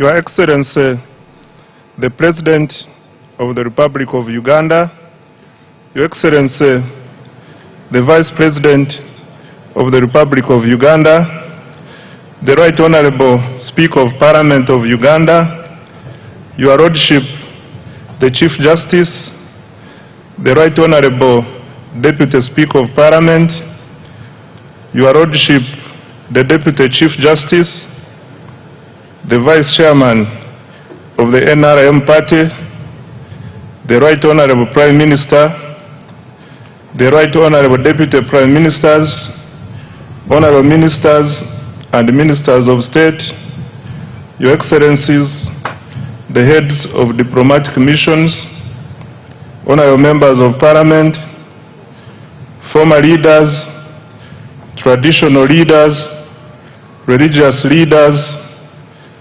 distinguished guests, ladies and gentlemen. Mr. Speaker, sir, in accordance with Article 155 of the Constitution of the Republic of Uganda and the Public Finance Management Act, CAP 171, and on behalf of His Excellency the President, I present to Parliament and the people of Uganda the national budget for financial year 2026-2027 as approved by this Parliament. In this speech, I will, number one, present the recent performance of the economy and the outlook for the year ahead. Two, account to the people of Uganda on commitments made in financial year 2025-2026 that is coming to an end in a few days. Three, highlight government priorities for financial year 2026-2027. And four, outline the strategy for financing the budget. Right Honorable Speaker, allow me to begin by congratulating His Excellency the President and the National Resistance Movement upon the resounding victory in the recently concluded general elections. In addition, I congratulate His Excellency the President upon assuming chairmanship of the East African Community. This is in recognition of his exemplary leadership and passion for advancing regional integration and Pan-Africanism. I also congratulate Her Excellency the Vice President, Right Honorable Speaker, Right Honorable Deputy Speaker, Right Honorable Prime Minister, colleagues, honorable ministers, honorable members of Parliament, and all other leaders elected to serve our country during this important phase of Uganda's development. Mr. Speaker, sir, I wish to thank His Excellency the President for the confidence he has placed in me and my political leadership team by entrusting us with the responsibility of leading the Ministry of Finance, Planning and Economic Development. I also would like to thank and congratulate my senior, Honorable Matia Kasaija, for the leadership and mentorship in the past 10 years. Your Excellency, we accept this responsibility with humility, determination, and a clear understanding of the task before us. That task is to accelerate wealth creation, eliminate poverty, create productive jobs, and transform Uganda into a $500 billion economy in the shortest possible time. Right Honorable Speaker and colleagues, Uganda enters this new political term from a position of strength. Unlike many previous election cycles that were characterized by high inflation, exchange rate instability, and macroeconomic uncertainty, our economy remains stable and resilient and is growing rapidly. Mr. Speaker, sir, this achievement is not accidental. It is a result of deliberate and consistent policy choices under the leadership of His Excellency the President and the NRM government. For more than 3 decades, government has prioritized peace and security, macroeconomic stability, infrastructure development, human capital development, wealth creation, and regional integration. As a result, Uganda has built one of the strongest foundations of socio-economic transformation on the African continent. Uganda has, number 1, sustained long-term economic growth above 5% despite repeated global shocks.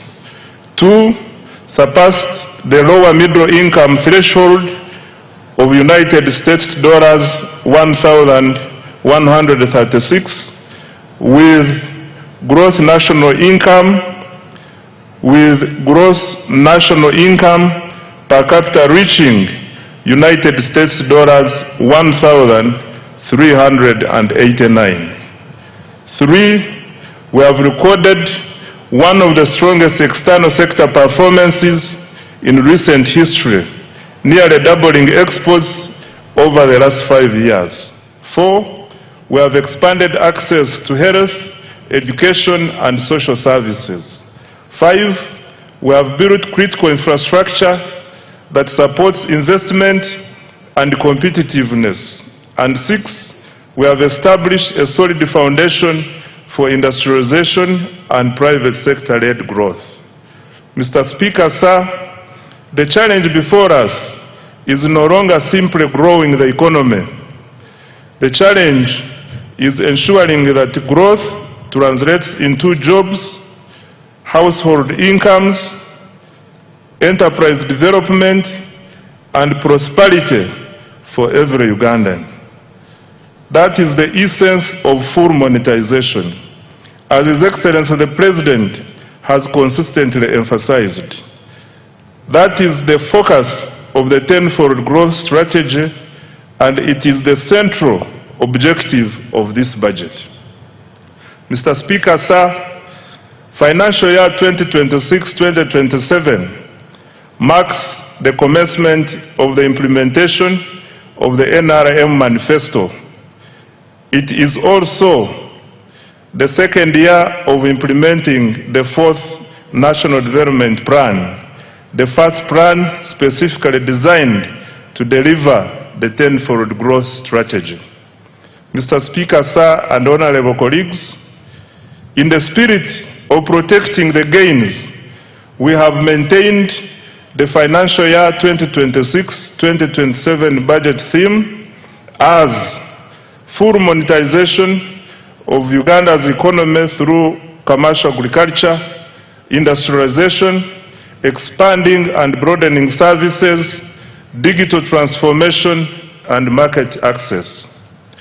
This theme is aligned with the East African Community Budget theme of deepening regional integration and economic resilience through improved regional security, domestic revenue mobilization, and digital transformation for inclusive growth. I now come to the recent economic performance and outlook.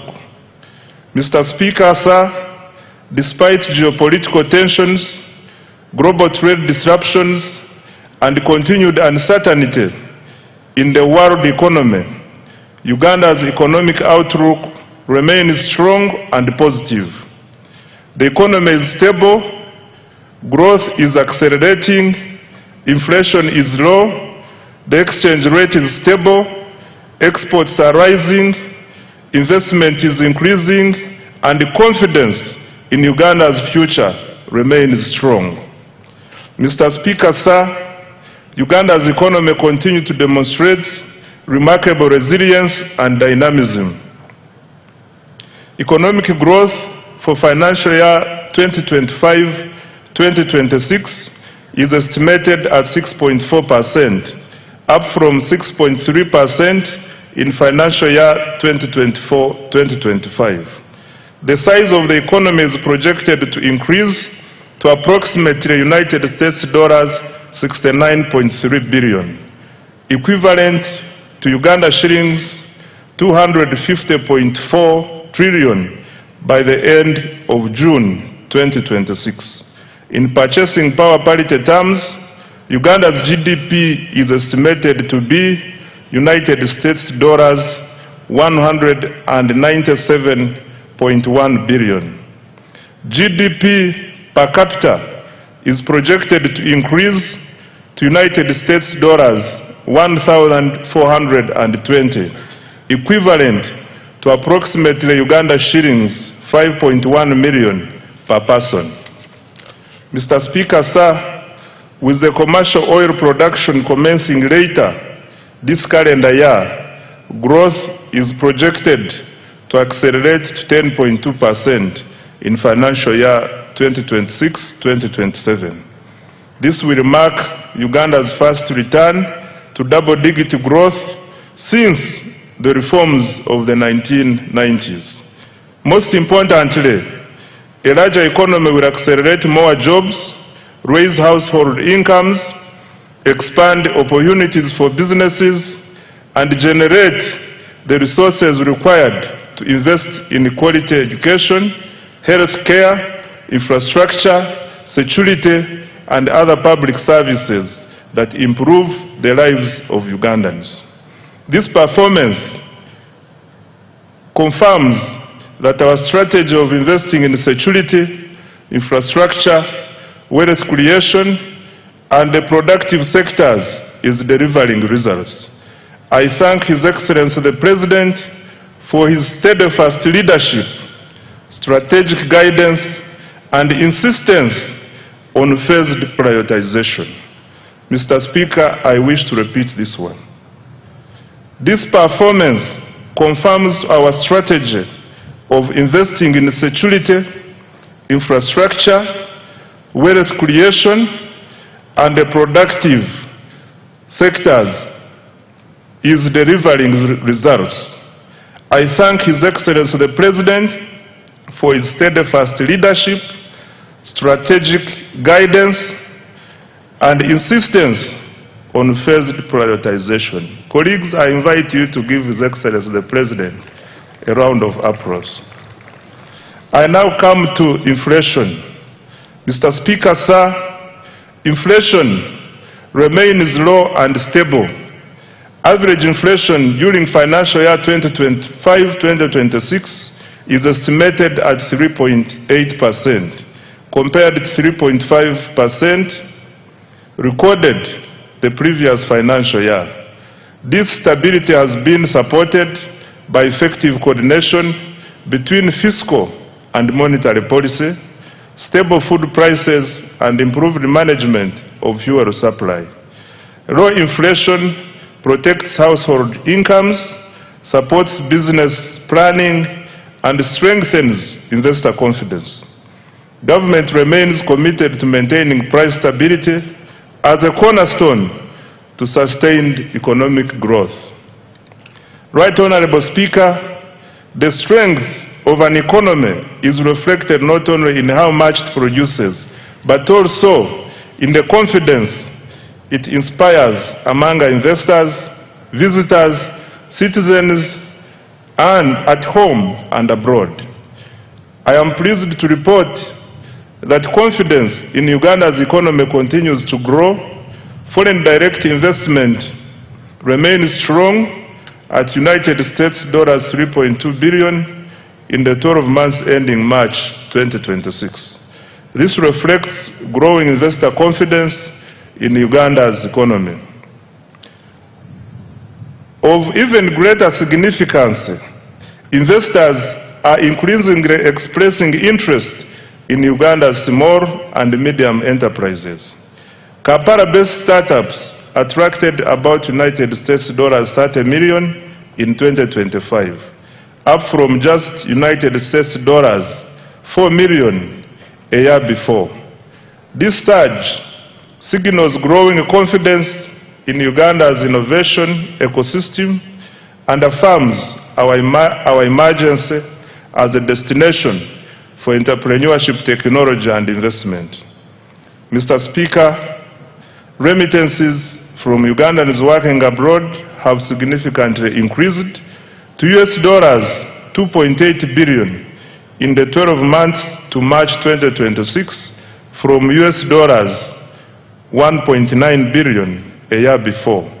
Remittances provide an important source of foreign exchange, investment, capital, and household income.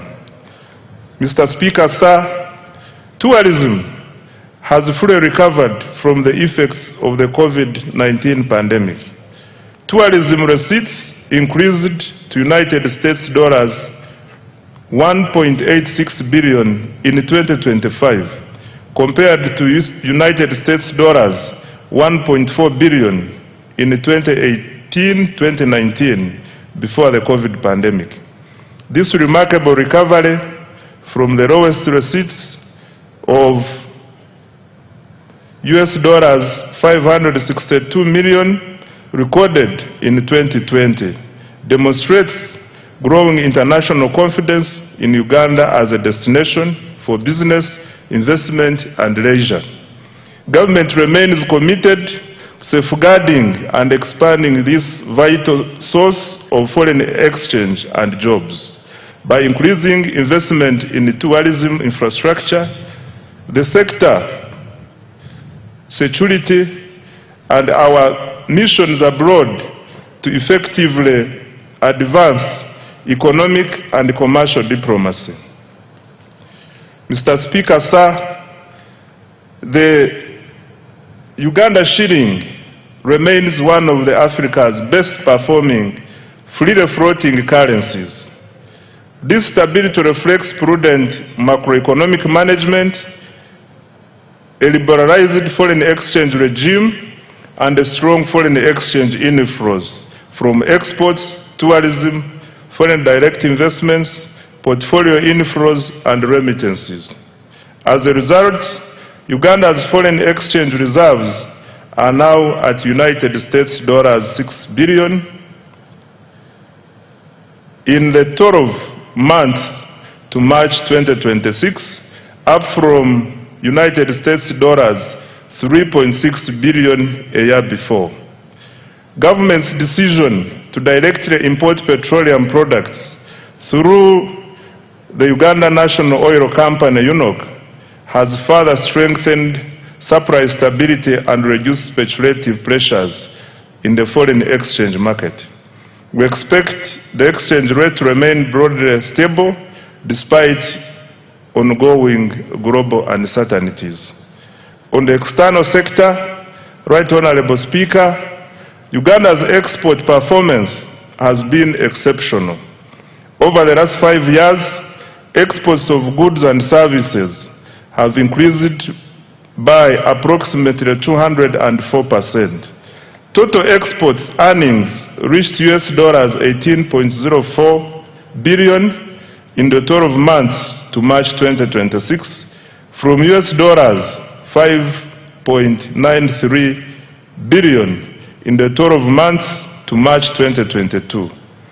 The leading exports include gold, coffee, cocoa, fish products, steel products, sugar, and a growing range of manufactured goods. Our coffee exports reached $2.46 billion for the year ending March 2026, up from $1.84 billion a year before. Uganda's exports mainly go to the Middle East, which accounts for $6.3 billion. Africa accounts for $4.1 billion. Asia accounts for $2.0 billion. And the European Union accounts for $2.5 billion. And the rest of the world accounts for $3.1 billion. This success reflects the deliberate government policy focused on industrialization, value addition, export promotion, and market access. The exports are not merely a trade statistic. They are the engine of Uganda's transformation. They generate foreign exchange, they create jobs, they support enterprise growth, and they strengthen economic resilience. As a result of strong export performance, remittances, and investment inflows, Uganda recorded a balance of payment surplus of United States dollars $2.47 billion, 12 months to March 2026, the highest in 15 years. On employment creation, Right Honorable Speaker, the ultimate test of economic policy is whether it improves the livelihoods of our people through productive employment. Uganda's economy is gradually undergoing structural transformation. The services sector now accounts for 50.5% of total employment, up from 47% previously, while the share of employment to agriculture has declined from 40% to 37.1%. On the other hand, industry accounts for approximately 12.4% of total employment.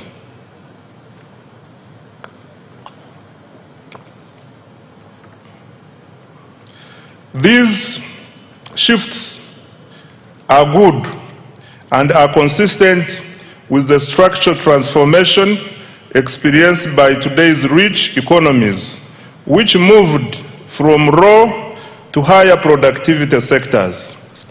Mr. Speaker, sir, the capacity of our economy to generate formal employment continues to improve. Employment in private formal establishments has increased by 245%, from approximately 672,300 workers in financial year 2016-2017 to over 2,319,683 workers in financial year 2024-2025. This is in addition to the 503,738 public sector jobs and 10,513,3 informal jobs reported in April 2026. This growth in jobs confirms that Uganda's economy is not only growing but also creating productive jobs for Ugandans. This is on account of deliberate government interventions to create jobs through industrialization and wealth creation. However, creating more productive jobs for our rapidly growing population remains an urgent economic priority. This is why government is investing in ATMs and enablers to create jobs at a scale, especially for young people. Going forward, every major intervention in the national budget will ultimately be judged by its contribution to jobs, incomes, and improved livelihoods. On fiscal performance, Mr. Speaker, sir, government's capacity to finance its development agenda using domestic resources continues to strengthen.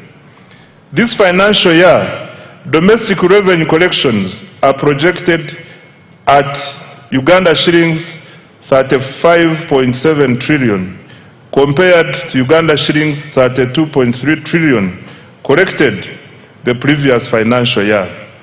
Mr. Speaker, this financial year 2025-2026, domestic revenue from taxes, non-tax revenues, and local government revenues funded up to 80.9% of the total discretionary budget of Uganda shillings 44.1 trillion.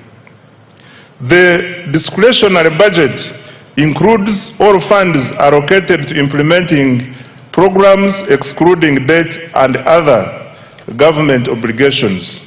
This represents significant progress towards fiscal self-reliance and reduced dependence on external financing.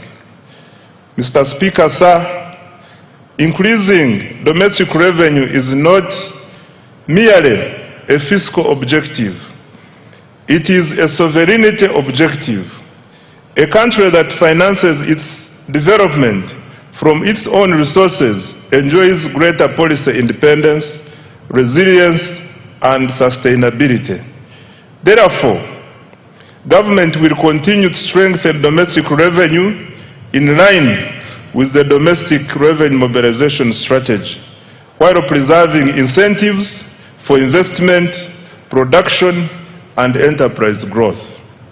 In financial year 2026-2027, domestic revenue is projected to increase to Uganda shillings 45.6 trillion from Uganda shillings 35.7 trillion in financial year 2025-2026, equivalent to 15.9% of GDP. The additional resources will support investments in the wealth creation, ATMs, and the enablers. I now come to public debt, Right Honorable Speaker.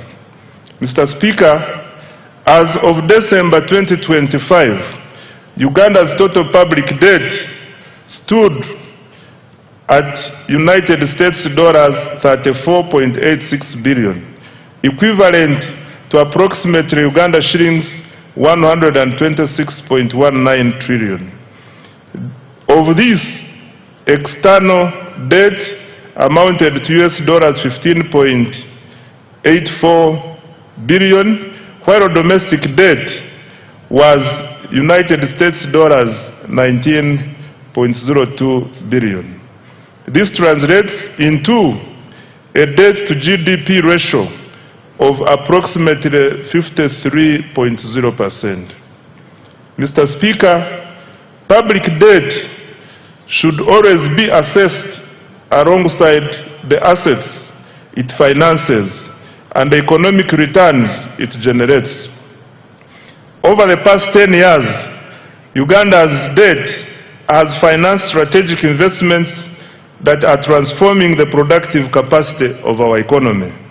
These investments include, number one, integrated transport infrastructure, which accounts for 31.1% of the debt.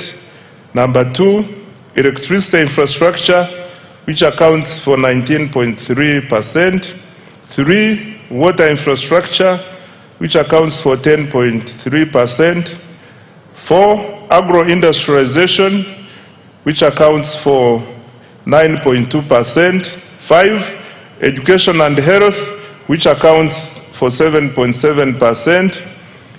6, housing and urban development, which accounts for 6.3%.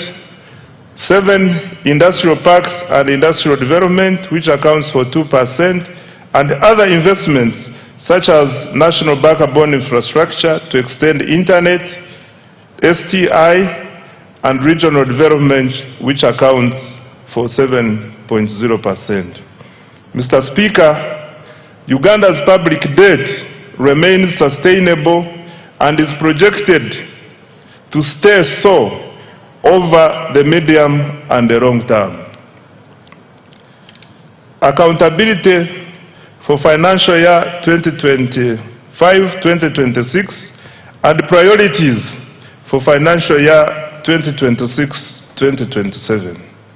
Mr. Speaker, when the budget for financial year 2025-2026 was presented last year, government made several commitments aimed at accelerating monetization of the economy and implementing the tenfold growth strategy. The budget focused on 3 broad areas, namely, number 1, wealth creation programs, 2, strategic investments in the ATMs, and 3, investment in the key enablers of growth. I am pleased to report that substantial progress has been made in all the 3 areas above. On wealth creation, Mr. Speaker, the foundation of Uganda's economic transformation is ensuring that every Ugandan participates in the money economy. Government, therefore, has continued to invest in programs that expand access to affordable capital, strengthen enterprise development, and increase household incomes. To date, government has invested close to Uganda shillings 11 trillion directly into wealth creation initiatives targeting households in subsistence economy, farmers, youth, women, and businesses. These interventions are reducing barriers to participation in economic activity while expanding opportunities across the country. Let me highlight what we have done in the flagship wealth creation programs. On parish development model, Mr. Speaker, the parish development model remains government's most important intervention for eliminating subsistence and expanding participation in the money economy. I wish to thank His Excellency the President for his vision and unwavering commitment to this program. PDM is not merely a financing program, it is a structural transformation program. Its objective is to move households from subsistence to commercial production, from survival to enterprise, and from poverty to prosperity. Over the past 5 years, government has transferred Uganda shillings 4.4 trillion to all 10,589 parishes nationwide and as a revolving capital. Ugandans who were previously outside the money economy are now engaged in money-making enterprises. By the end of this month, PDM funds will have reached over 4 million beneficiaries. The PDM is raising household incomes, improving food security, and creating local economic opportunities for Ugandans who previously relied on subsistence production. Mr. President, Thank you for your visionary leadership. The next phase of the PDM will focus on boosting productivity, strengthening value addition, and improving market access for the PDM beneficiaries. My ministry will seek policy guidance to ensure that the underserved and densely populated parishes, particularly in urban areas, receive adequate funding. Equally important, we will begin a gradual deliberate transition from government transfers to a self-sustaining financial ecosystem. Ultimately, a PDM bank underpinned by strong repayment performance, governance, and value chain development. I now come to other wealth creation programs. Mr. Speaker, in addition to the PDM, government has continued supporting enterprise development through other wealth funds, namely, one, Emyoga. Government has capitalized the program with Uganda shillings 760 billion in revolving funds. To date, 7,148 Emyoga circles have been established with over 2.48 million members and cumulative savings of Uganda shillings 95.3 billion. An additional Uganda shillings 100 billion has been allocated in financial year 2026-2027. Number two, Katale Loan Facility. The government, through the Microfinance Support Center, introduced this wealth fund to expand access to affordable working capital for market vendors and urban informal operators. It is currently piloted in 6 major markets within the Kampala metropolitan area and will be rolled out nationwide in financial year 2026-2027.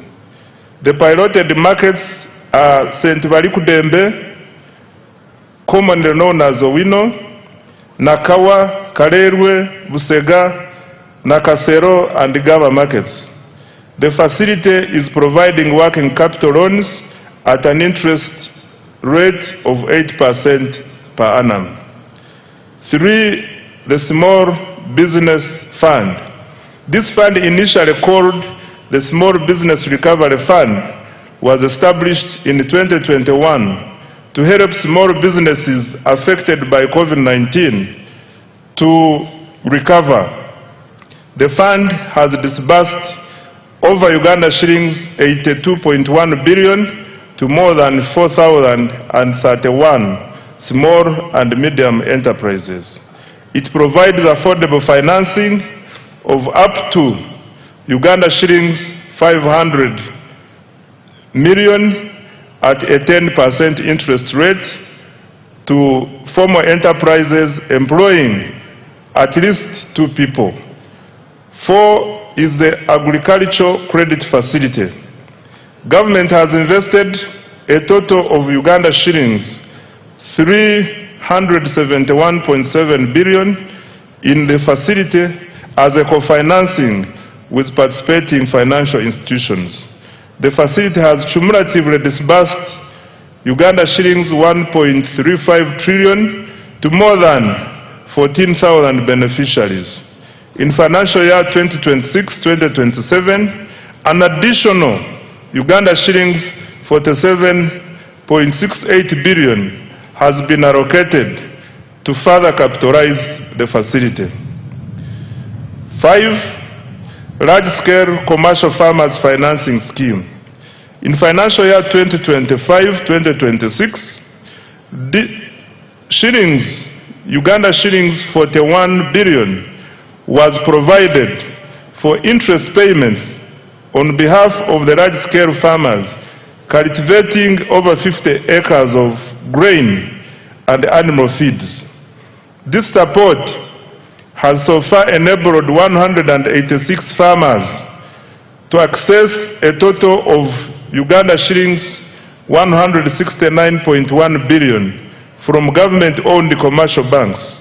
The farmers are expected to repay the principal while government pays the interest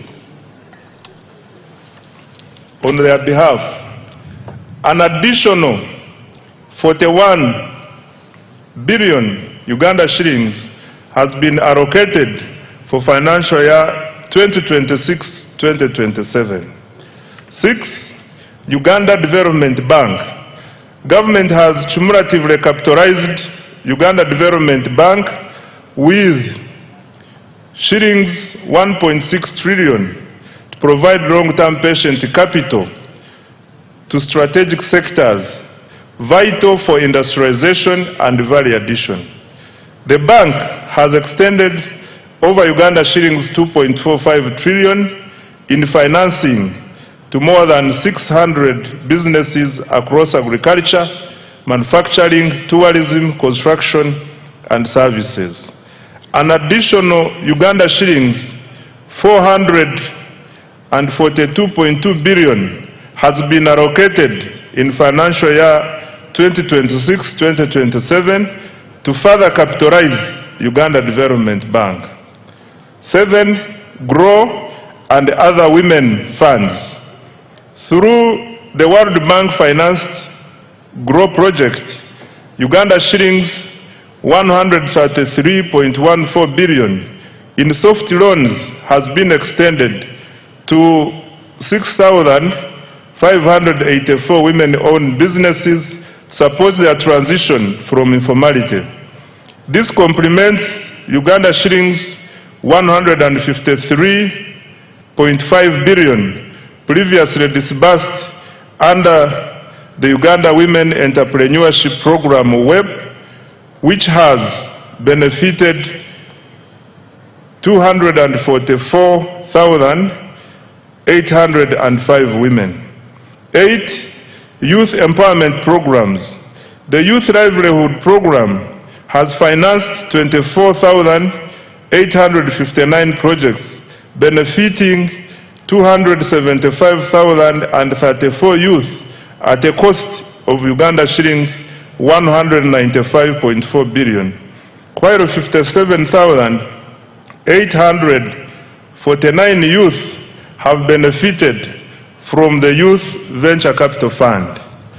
Number 9 is the revolving fund for the creative artists. Government has provided Uganda shillings 33 billion to establish a revolving fund for musicians and other creatives to promote enterprise growth and job creation. 10. Support teachers' circles. Government released Uganda shillings 20 billion to private teachers' unions to strengthen teachers' welfare through improved access to affordable credit. This is in addition to the earlier Uganda shillings 25 billion that was provided to Walimu Sacco umbrella structures. Mr. Speaker, sir, these wealth creation interventions have expanded access to affordable capital, strengthened enterprise growth, and created jobs. In financial year 2026-2027, government has allocated an additional Uganda shillings 2.49 trillion in wealth creation programs to accelerate monetization of the economy and expand wealth creation. I now come to accelerating tenfold growth through the ATMs. Mr. Speaker, having expanded access to capital through our wealth creation programs, government is now intensifying investment in the sectors that will drive Uganda's next phase of economic transformation. These sectors are collectively known as the ATMs, i.e. number 1, agro-industrialization, number 2, tourism development, 3, mineral-based industrial development, including oil and gas, and 4, science, technology, and innovations, including ICT and the creative arts.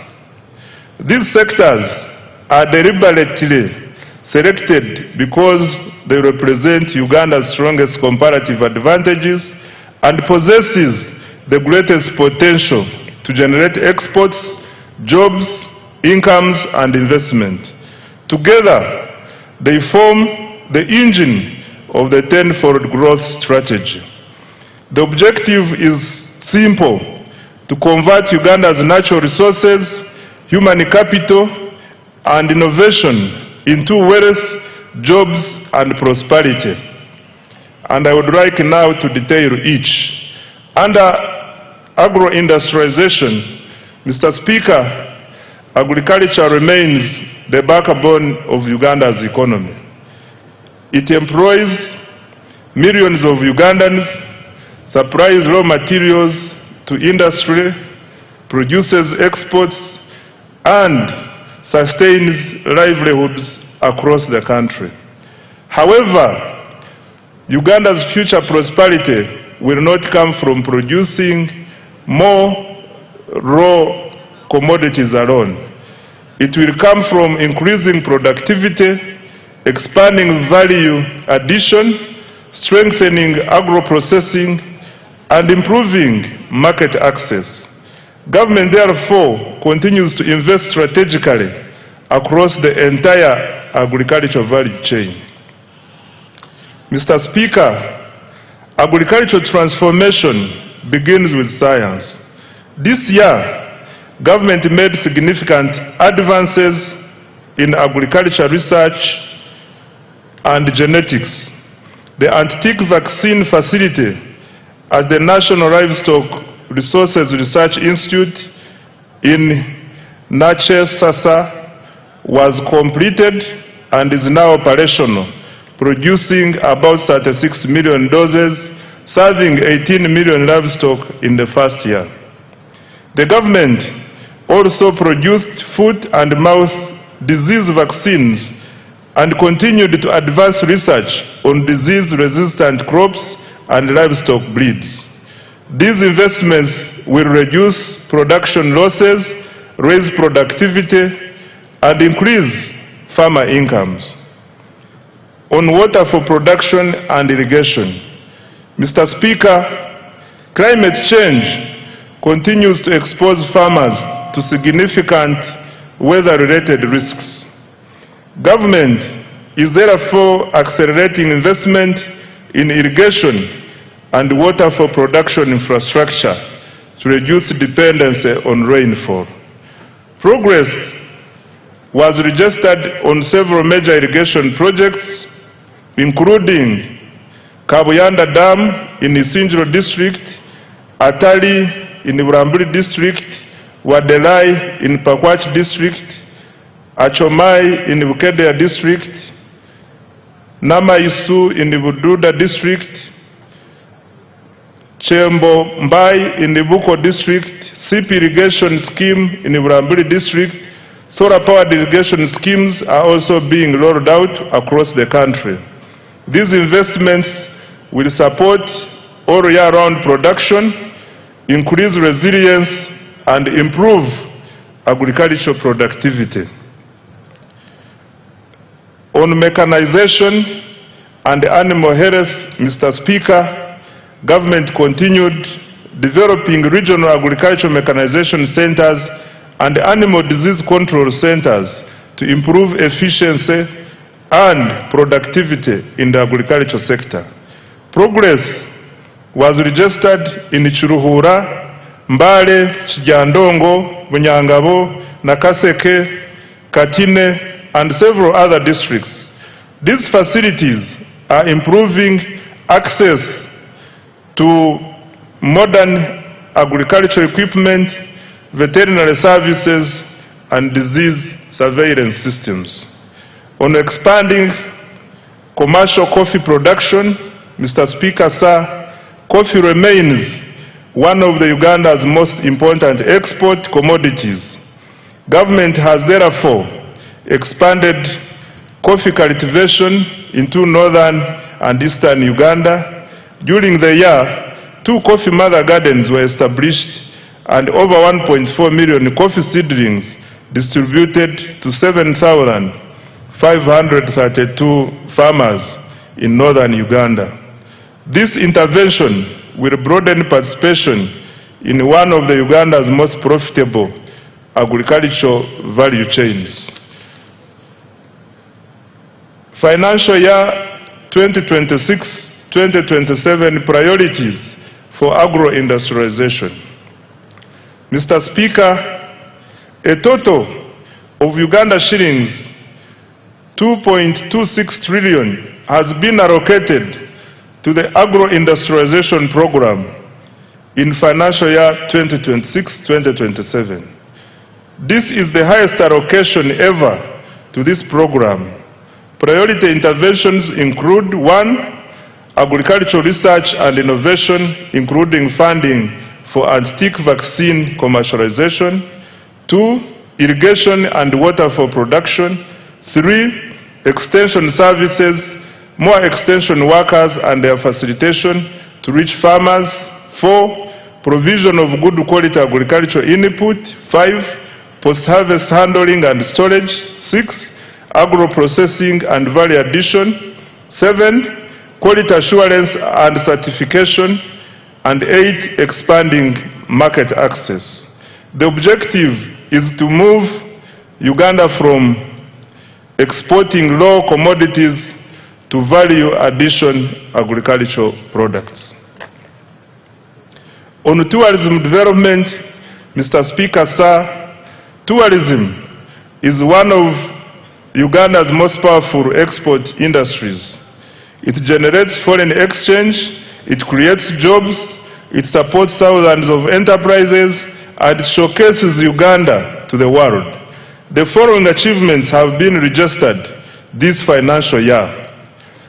Uganda's global tourism visibility is at an all-time high, driven by the aggressive destination marketing under the Explore Uganda, the Pearl of Africa brand, the country's growing international profile, and industry endorsements are evident in its recent global presence and awards.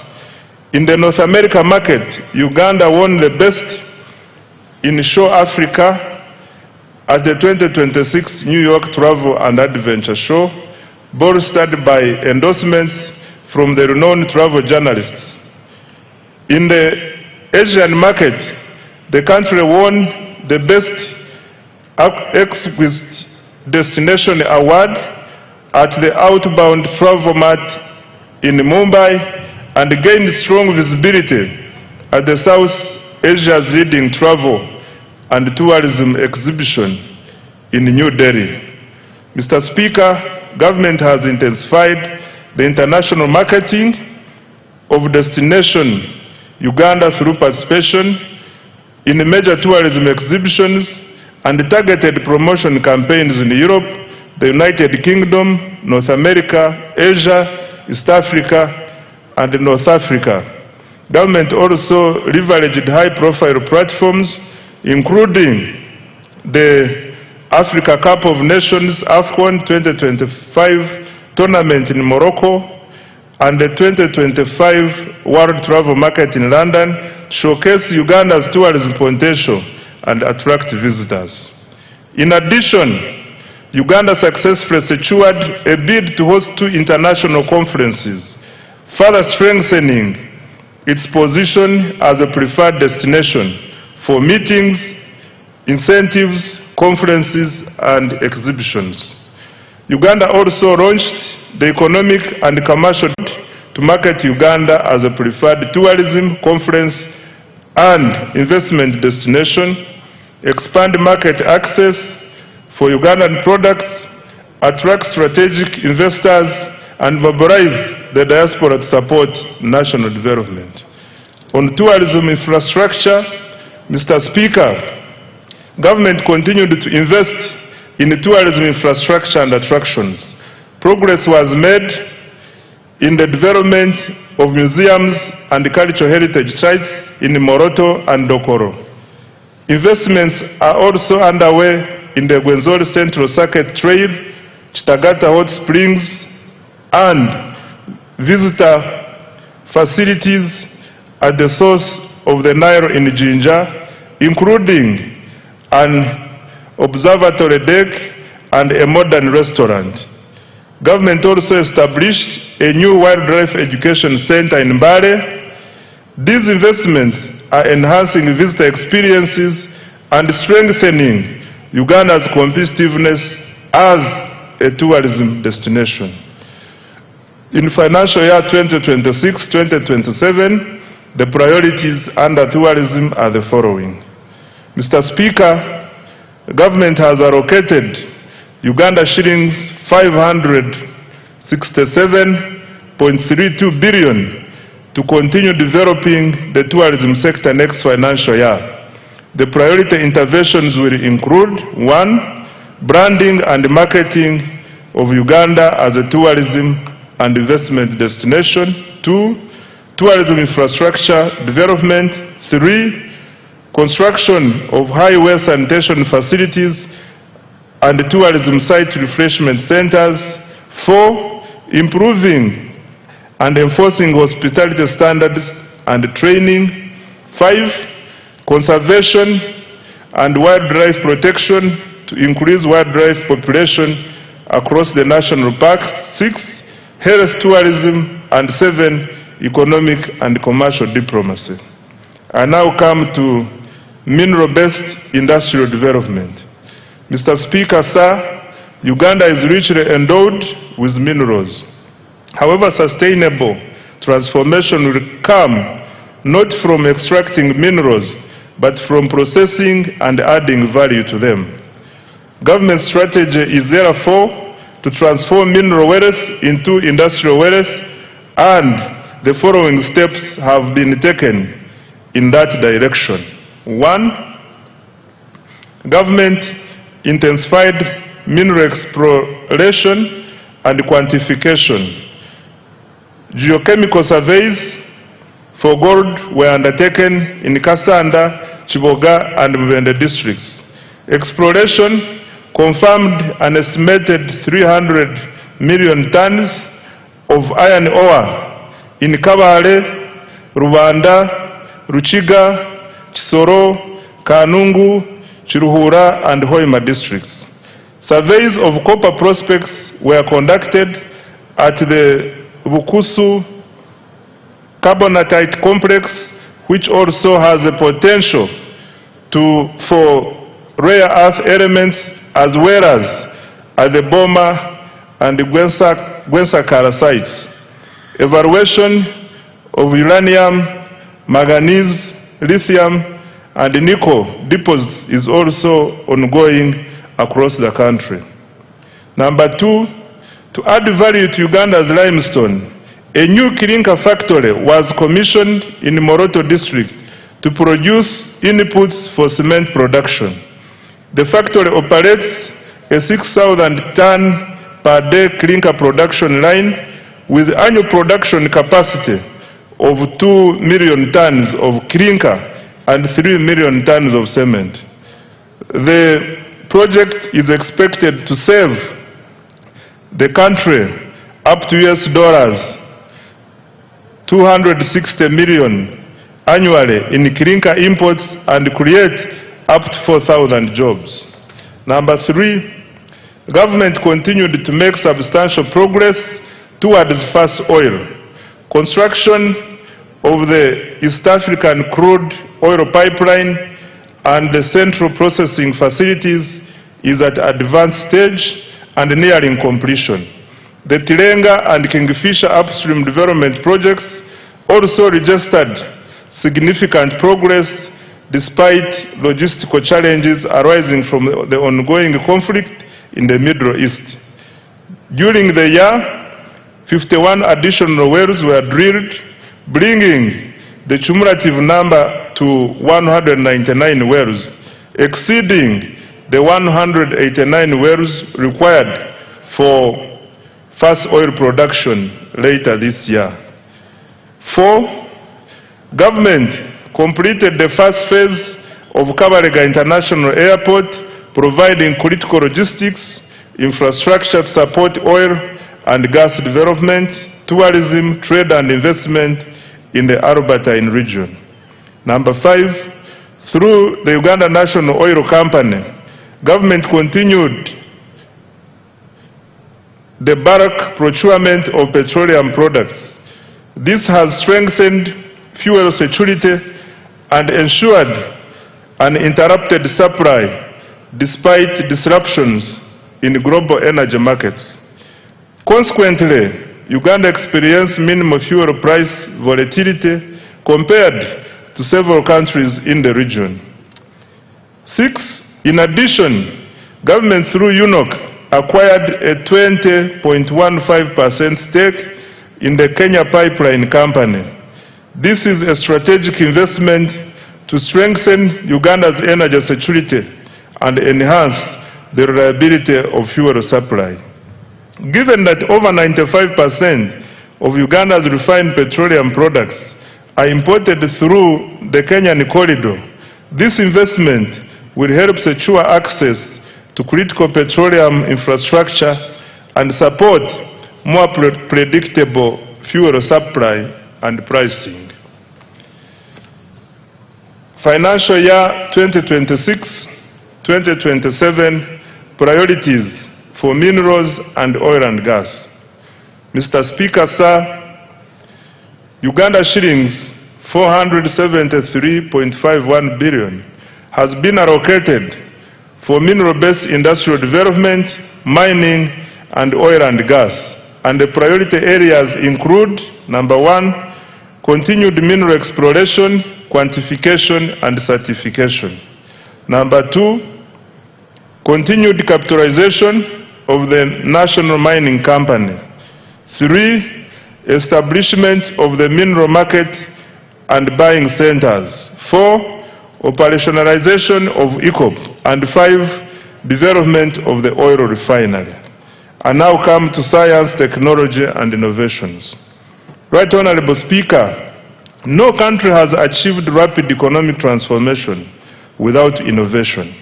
Science, technology, and innovation, including ICT and the creative arts, are critical drivers of productivity, industrialization, and competitiveness. They provide the tools to modernize production, create high-value jobs, and expand Uganda's participation in the global knowledge economy. For Uganda to achieve a tenfold expansion of the economy, STI is going to be at the center of our development strategy. Mr. Speaker, commissioning the Chira vehicle plant in Ijinja marked a major milestone in Uganda's industrialization journey and demonstrates the country's growing technological capabilities.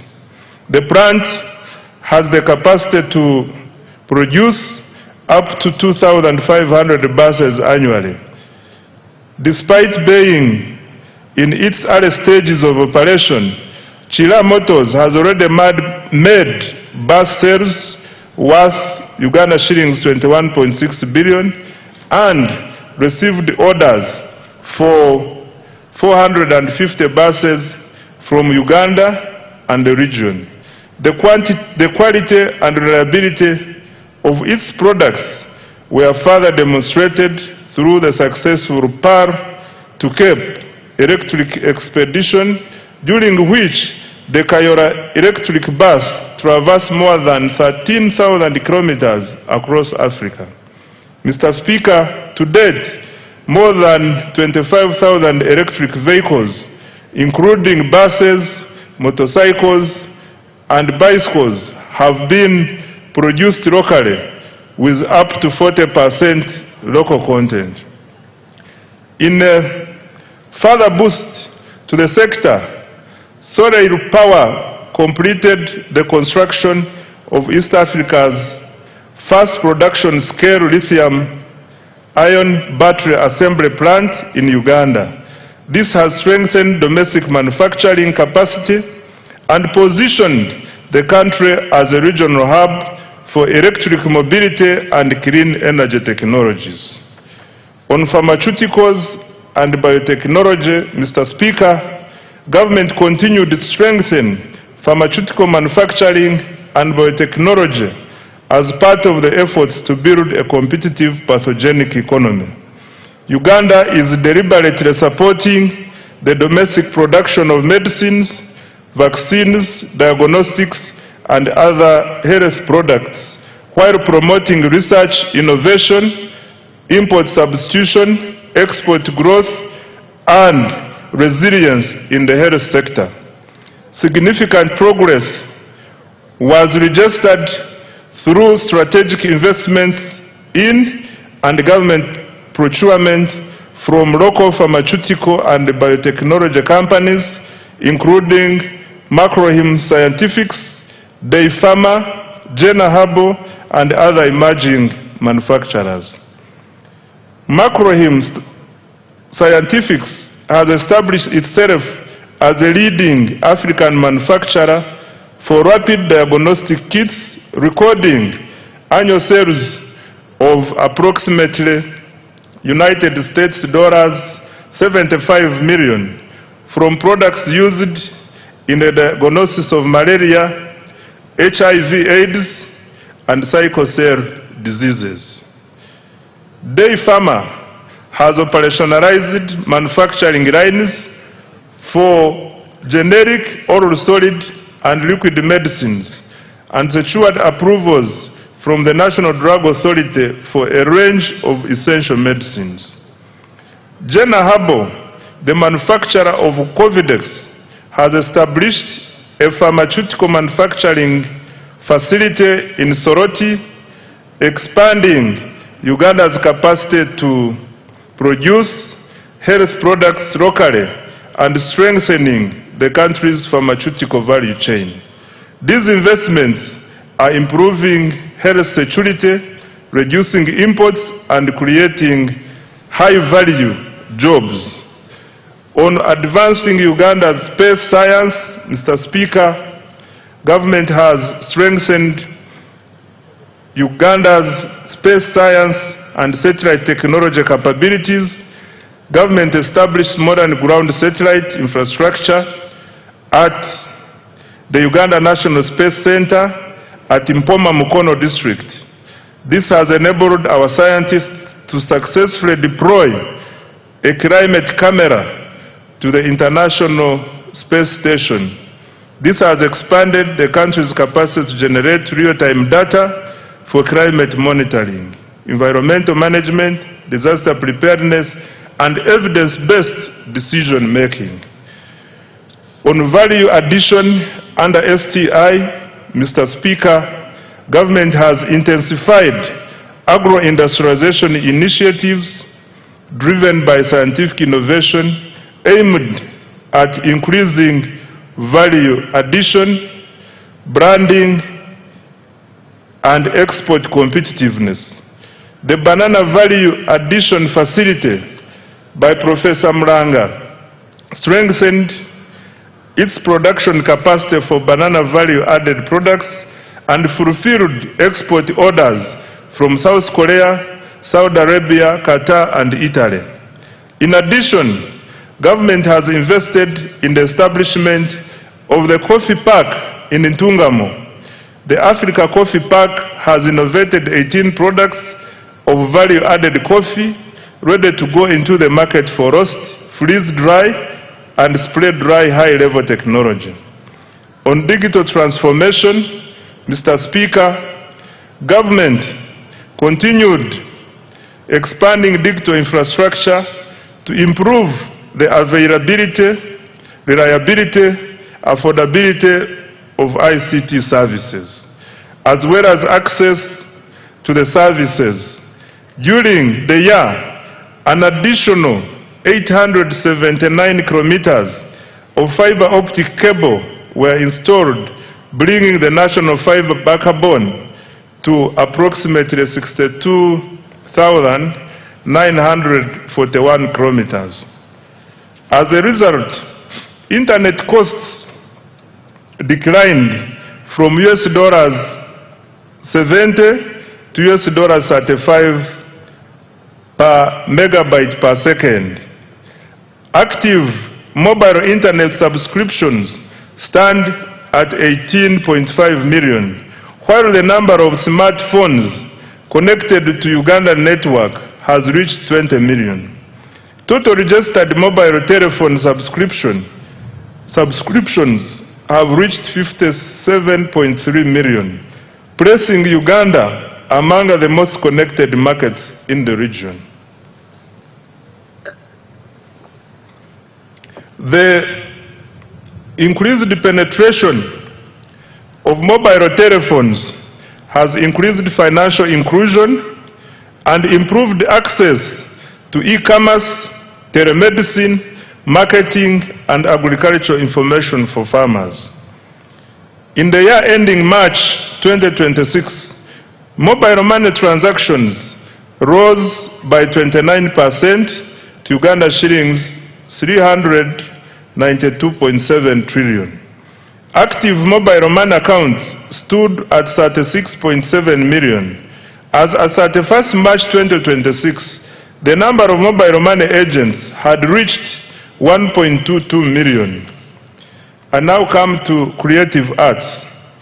Mr. Speaker, to protect intellectual property and artistic works, government enacted the Copyright Enabling Rights Amendment Act 2025. Government also established the Uganda Creatives Revolving Fund to provide affordable financing circles in the creative economy. By December 2025, approximately Uganda shillings 18.99 billion had been disbursed to 50 circles of musicians, benefiting 3,047 individuals, of whom 62% are youth and 43% are women. Government is also finalizing the acquisition of a dedicated home for creative artists to serve as a common user facility for young talents to create wealth and jobs. The priorities for financial year 2026-2027 under STI, ICT and creatives are the following. Mr. Speaker, Uganda shillings 1.140 trillion has been provided in the new budget for science, technology, innovation, ICT and the creative industries. The priorities next financial year include: 1. Commercialization of innovations, especially Chira, motor vehicles, coffee, dairy farmer, drugs, and vaccines and banana products. Number 2, establishment of a high-tech city. 3, additional investment in science, research, and innovation. 4, expansion of digital infrastructure to increase coverage, reliability, and affordability of internet, government services, and e-commerce.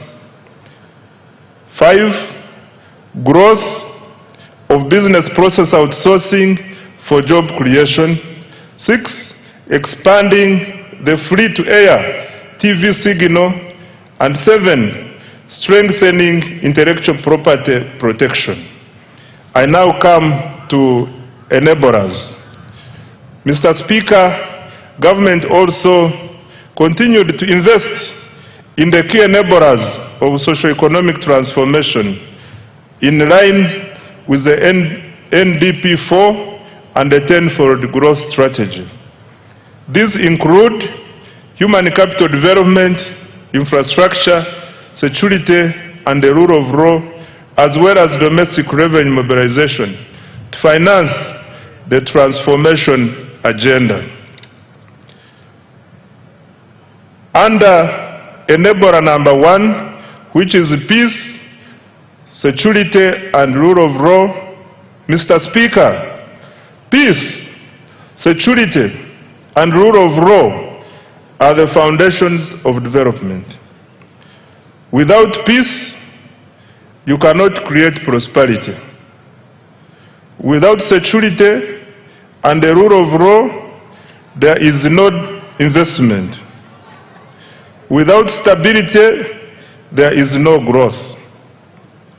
Mr. Speaker, I wish to repeat this.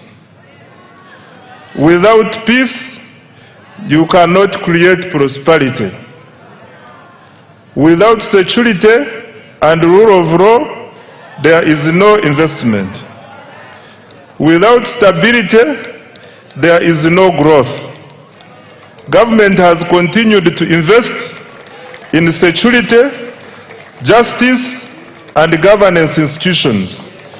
This financial year, the following milestones have been achieved. 1. The government continued strengthening security infrastructure, intelligence services, and operational capacity while improving the welfare of our security personnel in the UPDF, police, prisons, and intelligence services. 2. Uganda remains one of the region's most stable countries.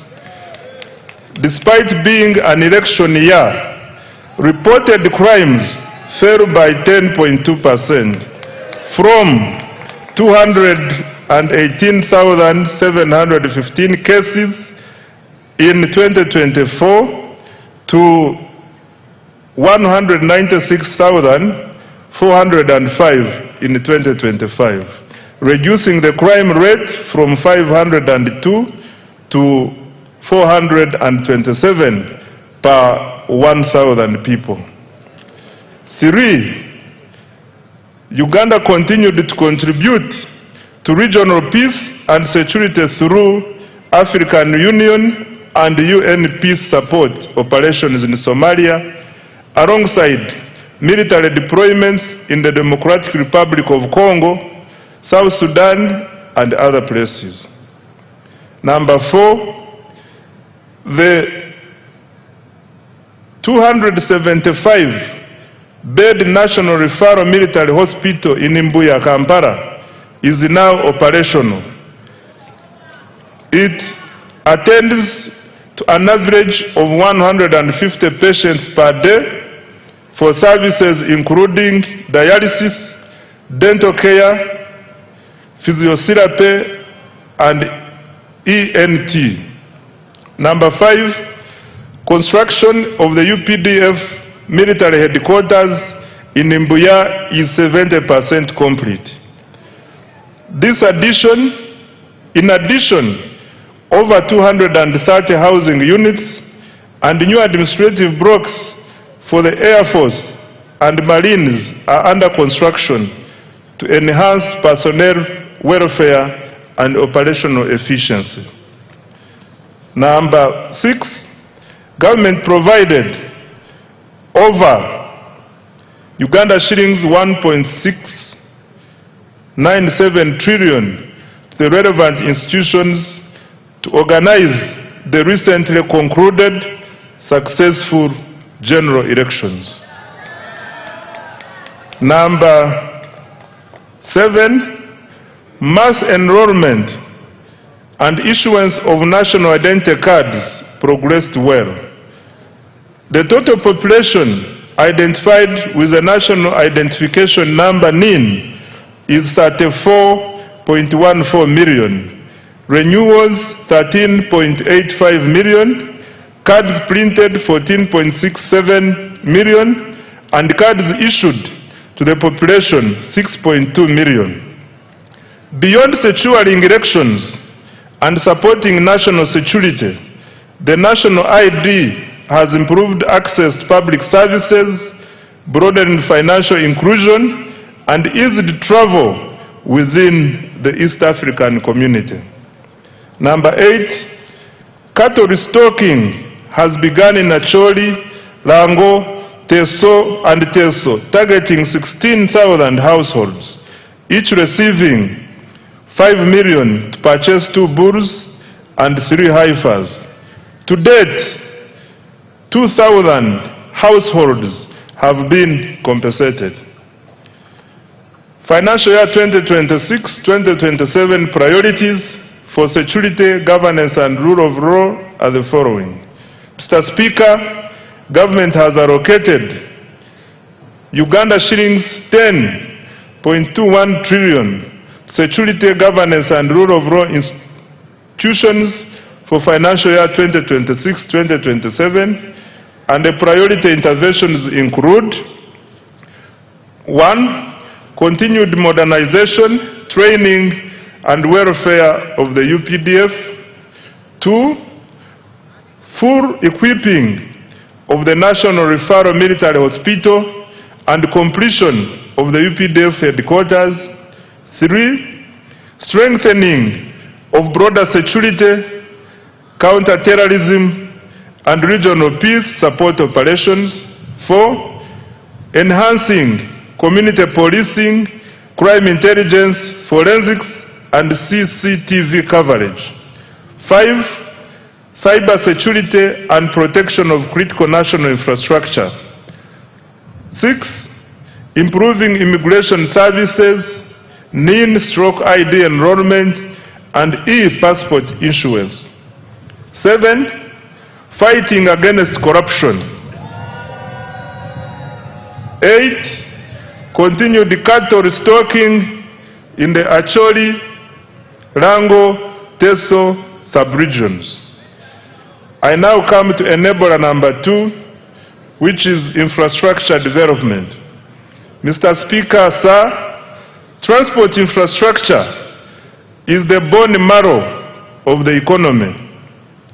It connects farmers to markets, workers to jobs, and industries to inputs, while linking exporters to regional and global markets. Electricity powers industrialization and drives economic transformation. In financial year 2025-2026, government achieved the following infrastructure development. Under roads and bridges, government continued with the construction of 24 major roads, totaling approximately 1,154 kilometers, and rehabilitated a further 949 kilometers of national roads. 2. Government continued developing 14 strategic bridges to enhance connectivity, improve access to socio-economic services, and support the movement of goods and people within and across regions.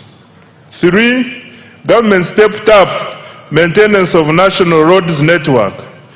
Over 7,400 kilometers of paved and 14,000 kilometers of unpaved roads were maintained through labor-based contracts, and a further 1,282 kilometers of paved and 3,146 kilometers of unpaved roads were looked after under routine mechanized maintenance.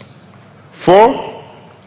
Government opened 124 kilometers, graded 175 kilometers, and gravelled 64 kilometers of district and community access roads using the force account. 5. Local governments maintained 2,700 kilometers of district and community access roads, upgraded and maintained 820 kilometers of city and municipal roads, and rehabilitated 120 kilometers of district roads. Under development of Greater Kampala Metropolitan Area infrastructure, Mr. Speaker, government has embarked on revamping road infrastructure in Greater Kampala Metropolitan Area. The target is to upgrade over 600 kilometers in the next 5 years and to maintain all major existing roads. To date, 297 kilometers of roads have been paved, several roads have been rehabilitated and maintained, and 8 major road junctions signaled to improve traffic flow and road safety. Mr. Speaker, Kampala made history as the first city in Africa to be inducted into the international network of 3 cities in the world. Government will continue building on this heritage and global recognition. In this regard, government has prioritized implementation of a cleanup exercise involving restoration of wetlands and green spaces, enforcing integrated physical planning, including pedestrian-friendly roads, enforcing trade order, and restrictions on all forms of pollution, especially noise. I now come to water transport. Mr. Speaker, government has constructed, maintained, and operated 15 ferries to connect island communities. Government has commenced construction of the 273-kilometer standard gauge railway from Maraba to Kampala. Upon completion, container transport costs from Mombasa to Kampala are projected to fall from about $3,500 to roughly $1,600, and transit time from 5 days to 1 day. Rehabilitation of the Tororo-Gulu meter gauge railway reached 66% completion, while the Kampala-Mukono section has been complete. On air transport, Mr. Speaker, with regard to air transport, physical works for Kabalega International Airport are complete. Government is now finalizing operational requirements to get the airport ready for First Oil and AFCON 2027. Construction of Kidepo International Airport is underway to boost tourism in Karamoja. Phase 1 of Entebbe International Airport's rehabilitation and expansion is complete, with a new passenger terminal and expanded cargo facility. The passenger terminal capacity has risen from 2.0 million to 3.5 million travelers per year. 12 regional aerodromes have been maintained to support regional connectivity for tourism and trade. Government is strengthening Uganda Airlines as critical transport infrastructure to enhance international connectivity for tourism, trade, investment, and the diaspora. In order to enhance operational efficiency, expand and modernize the fleet, government is further capitalizing the airline by acquiring 8 additional new passenger aircrafts. The financial year 2026-2027 priorities for transport are the following. Mr. Speaker, Uganda shillings 8.79 trillion has been allocated next financial year for transport infrastructure development, and the priority areas will include: number 1, construction of the Maraba-Kampala standard gauge railway and completion of rehabilitation of the meter gauge railway. Number 2, construction, upgrade and maintenance of national, city, district, urban and community access roads. Number 3, construction and maintenance of strategic bridges. 4, development of water transport systems such as ferries and ports. 5, operationalization of Kabalega International Airport. and continued upgrade of regional aerodromes, and 6, expansion of the Uganda Airlines. I now come to the energy development. Mr. Speaker, sir, reliable and affordable energy is essential for industrialization and socio-economic transformation. Government continues to invest heavily in electricity generation, transmission, and distribution infrastructure. In financial year 2025-2026, government achieved the following in energy development. 1. Continued development of hydro, solar, and other energy projects, alongside preparatory work for future nuclear investments. Installed generation capacity now stands at 2,098 megawatts, and the government's medium to long-term target is 52,482 megawatts to support industrialization, urbanization, and economic growth. 2. Continued expansion of energy transmission and distribution infrastructure.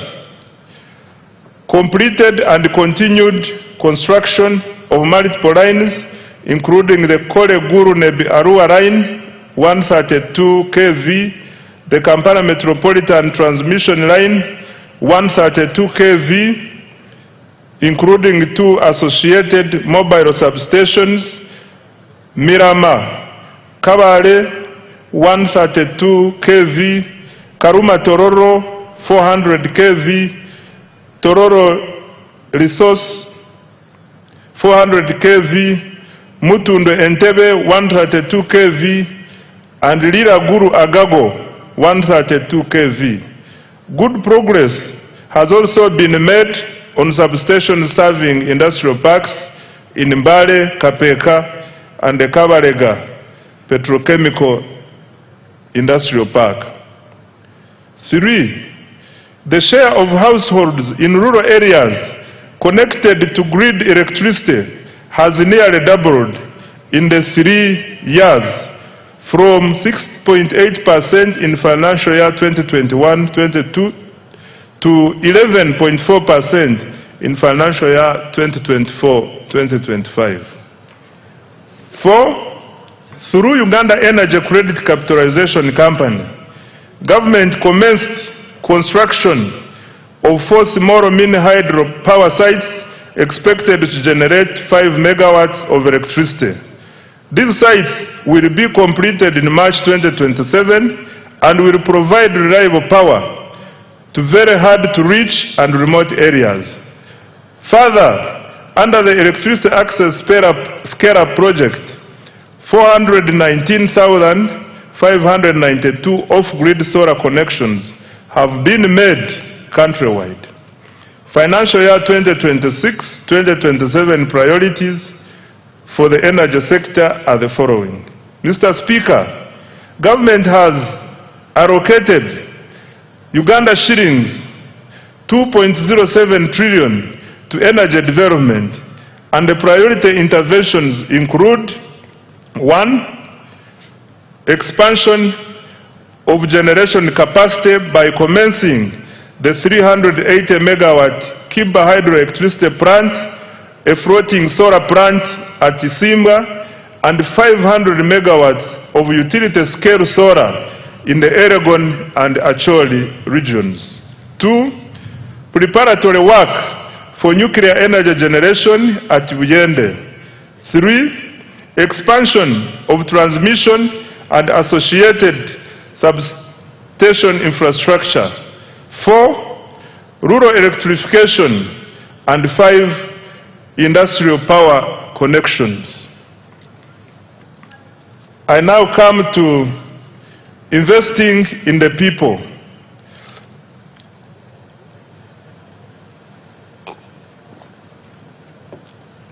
Mr. Speaker, economic transformation is ultimately about people.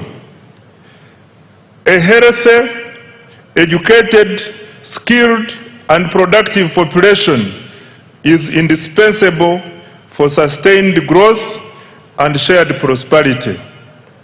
That is why government continues to allocate a large share of the discretionary budget to human capital development, i.e. health, education, water and sanitation, and social protection. During financial year 2025-2026, the following milestones were achieved. Under health, Mr. Speaker, government sustained its policy of progressively increasing investment in essential medicines and health supplies.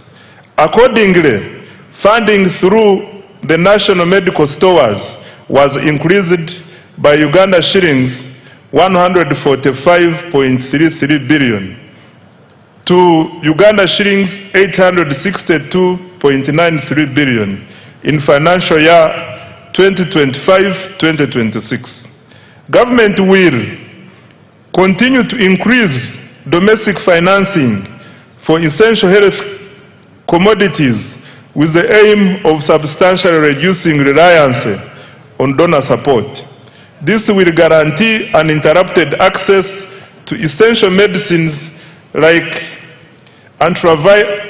antiretroviral medicines, anti-malarial drugs, vaccines, immunization supplies, laboratory commodities, and anti-tuberculosis medicines. Government continued to modernize healthcare infrastructure and equipment.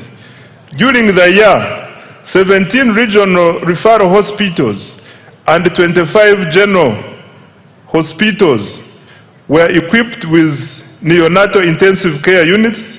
In addition, 14 regional referral hospitals received CT scan machines.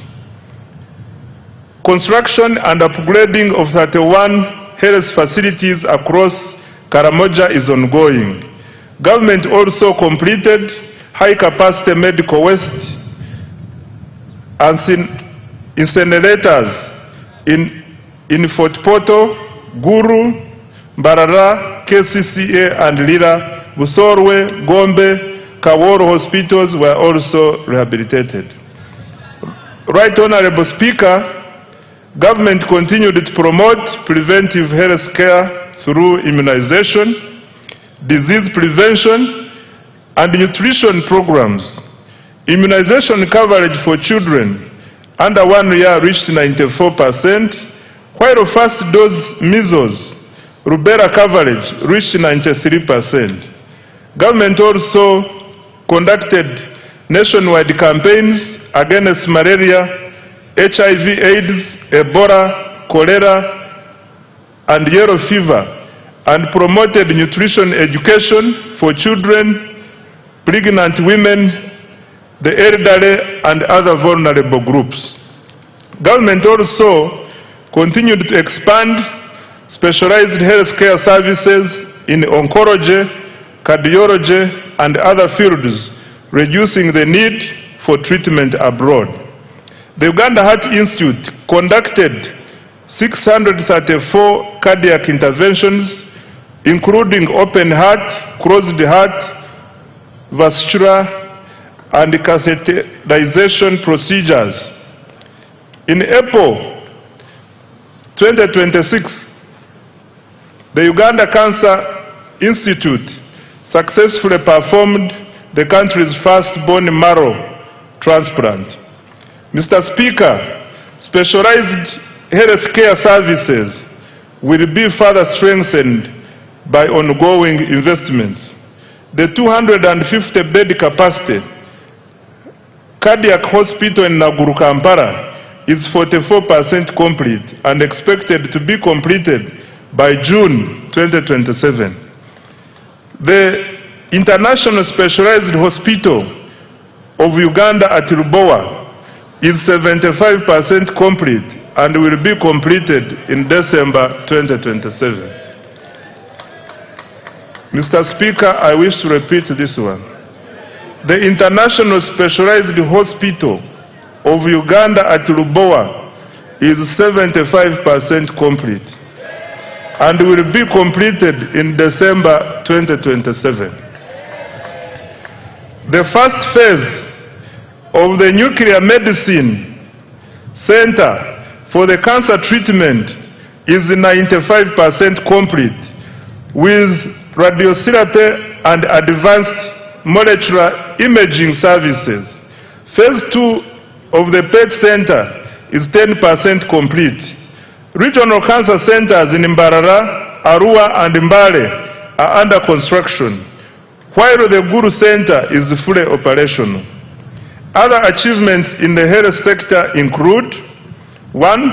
Expansion of the national e-health digital infrastructure to support telemedicine, health information management, medicine tracking, and monitoring of health workers' performance. Number 2, strengthening the national ambulance and emergency care system through the deployment of additional ambulances. Mr. Speaker, the priorities under the health sector for financial year 2026-2027 are the following. Government has allocated Uganda shillings 5.23 trillion for the health sector in financial year 2026-2027. The funding will focus on: number 1, maternal and child health; 2, nutrition improvement; 3, expanded immunization; 4, prevention and treatment of non-communicable diseases; 5, provision of essential medicines; 6, strengthening specialized healthcare services; 7, improving emergency response systems; 8, exploring feasible pathways towards universal health coverage. I now come to water and sanitation. Mr. Speaker, access to clean and safe water remains fundamental to public health, human dignity, and economic productivity. Government has therefore continued investing heavily in water supply and sanitation infrastructure across the country. Access to improved water sources continues to expand, with 71% of households now having access. Coverage stands at 68% in rural areas and 74.5% in urban areas. Mr. Speaker, during financial year 2025-2026, safe water access was extended to 553 villages. Over 200 large solar-powered water and sanitation systems, several public sanitation facilities, and fecal sludge treatment plants were completed in several districts. In addition, a number of urban water systems were expanded. Government has allocated Uganda shillings 1.013 trillion in financial year 2026-2027 to further expand access to safe water and sanitation services across the country. The objective is to ensure universal access to safe water and sanitation services. I now come to education, skills, and sports. Mr. Speaker, education remains the most powerful instrument for social mobility and long-term economic transformation. During the financial year 2025-2026, the following milestones have been achieved in the education sector. 1. In order to expand access to education, government continued financing universal primary education (UPE) and universal secondary education (USE). Approximately 9.52 million learners benefited from UPE, while about 995,116 learners benefited from universal secondary education and universal post-O-level education and training. 2. Government completed construction of 90 additional seed secondary schools, expanded 54 existing schools, and operationalized 259 seed schools. 3. In preparation for AFCON 2027, Hoima Stadium has been completed, upgrades to Nambole Stadium are progressing well, and other required tournament facilities remain on schedule. Further construction of Akibwa Stadium is on schedule. Number 4, government has intensified investment in STEM, technical and vocational education, industry-linked skills development, and digital literacy. In financial year 2026-2027, priorities for education, skills, and sports, Mr. Speaker, are the following. Next year, government has allocated Uganda shillings 6.66 trillion to further improve education of Ugandans. Priorities will include: number 1, access to quality UPE and USE. Number 2, strengthening STEM and vocational education. 3, improving teacher welfare and training with emphasis on pre-primary teachers. 4, curriculum reform. 5, strengthening public universities and research institutions. And 6, completing critical sports infrastructure for AFCON 2027. Mr. Speaker, beginning financial year 2026-2027, an additional Uganda shillings 568.65 billion has been allocated to enhance salaries for primary school teachers and arts teachers in secondary schools and BTVET institutions. I now come to social protection and inclusive development. Mr. Speaker, the NRM government has over the years ensured economic growth is inclusive. Government continues implementing targeted programs aimed at supporting vulnerable groups and expanding economic participation. The following are some of the achievements. 1, government has continued to support older persons through the Social Assistance Grant for Empowerment SAGE, which has cumulatively reached 489,673 beneficiaries, with a total of Uganda shillings 836.1 billion. In addition, the Special Enterprise Grant for Older Persons has supported 17,245 older persons with approximately Uganda shillings 13 billion.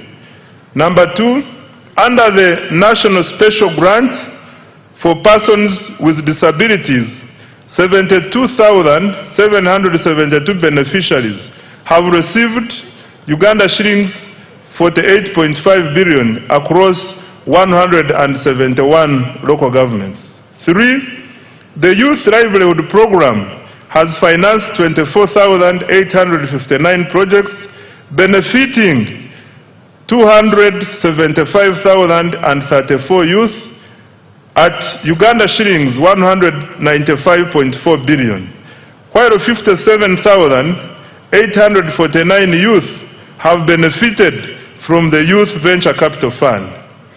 4, the GROW project has extended Uganda shillings 111.1 billion in loans to 4,889 beneficiaries, while the Women Entrepreneurship Program WEP has cumulatively supported 244,805 women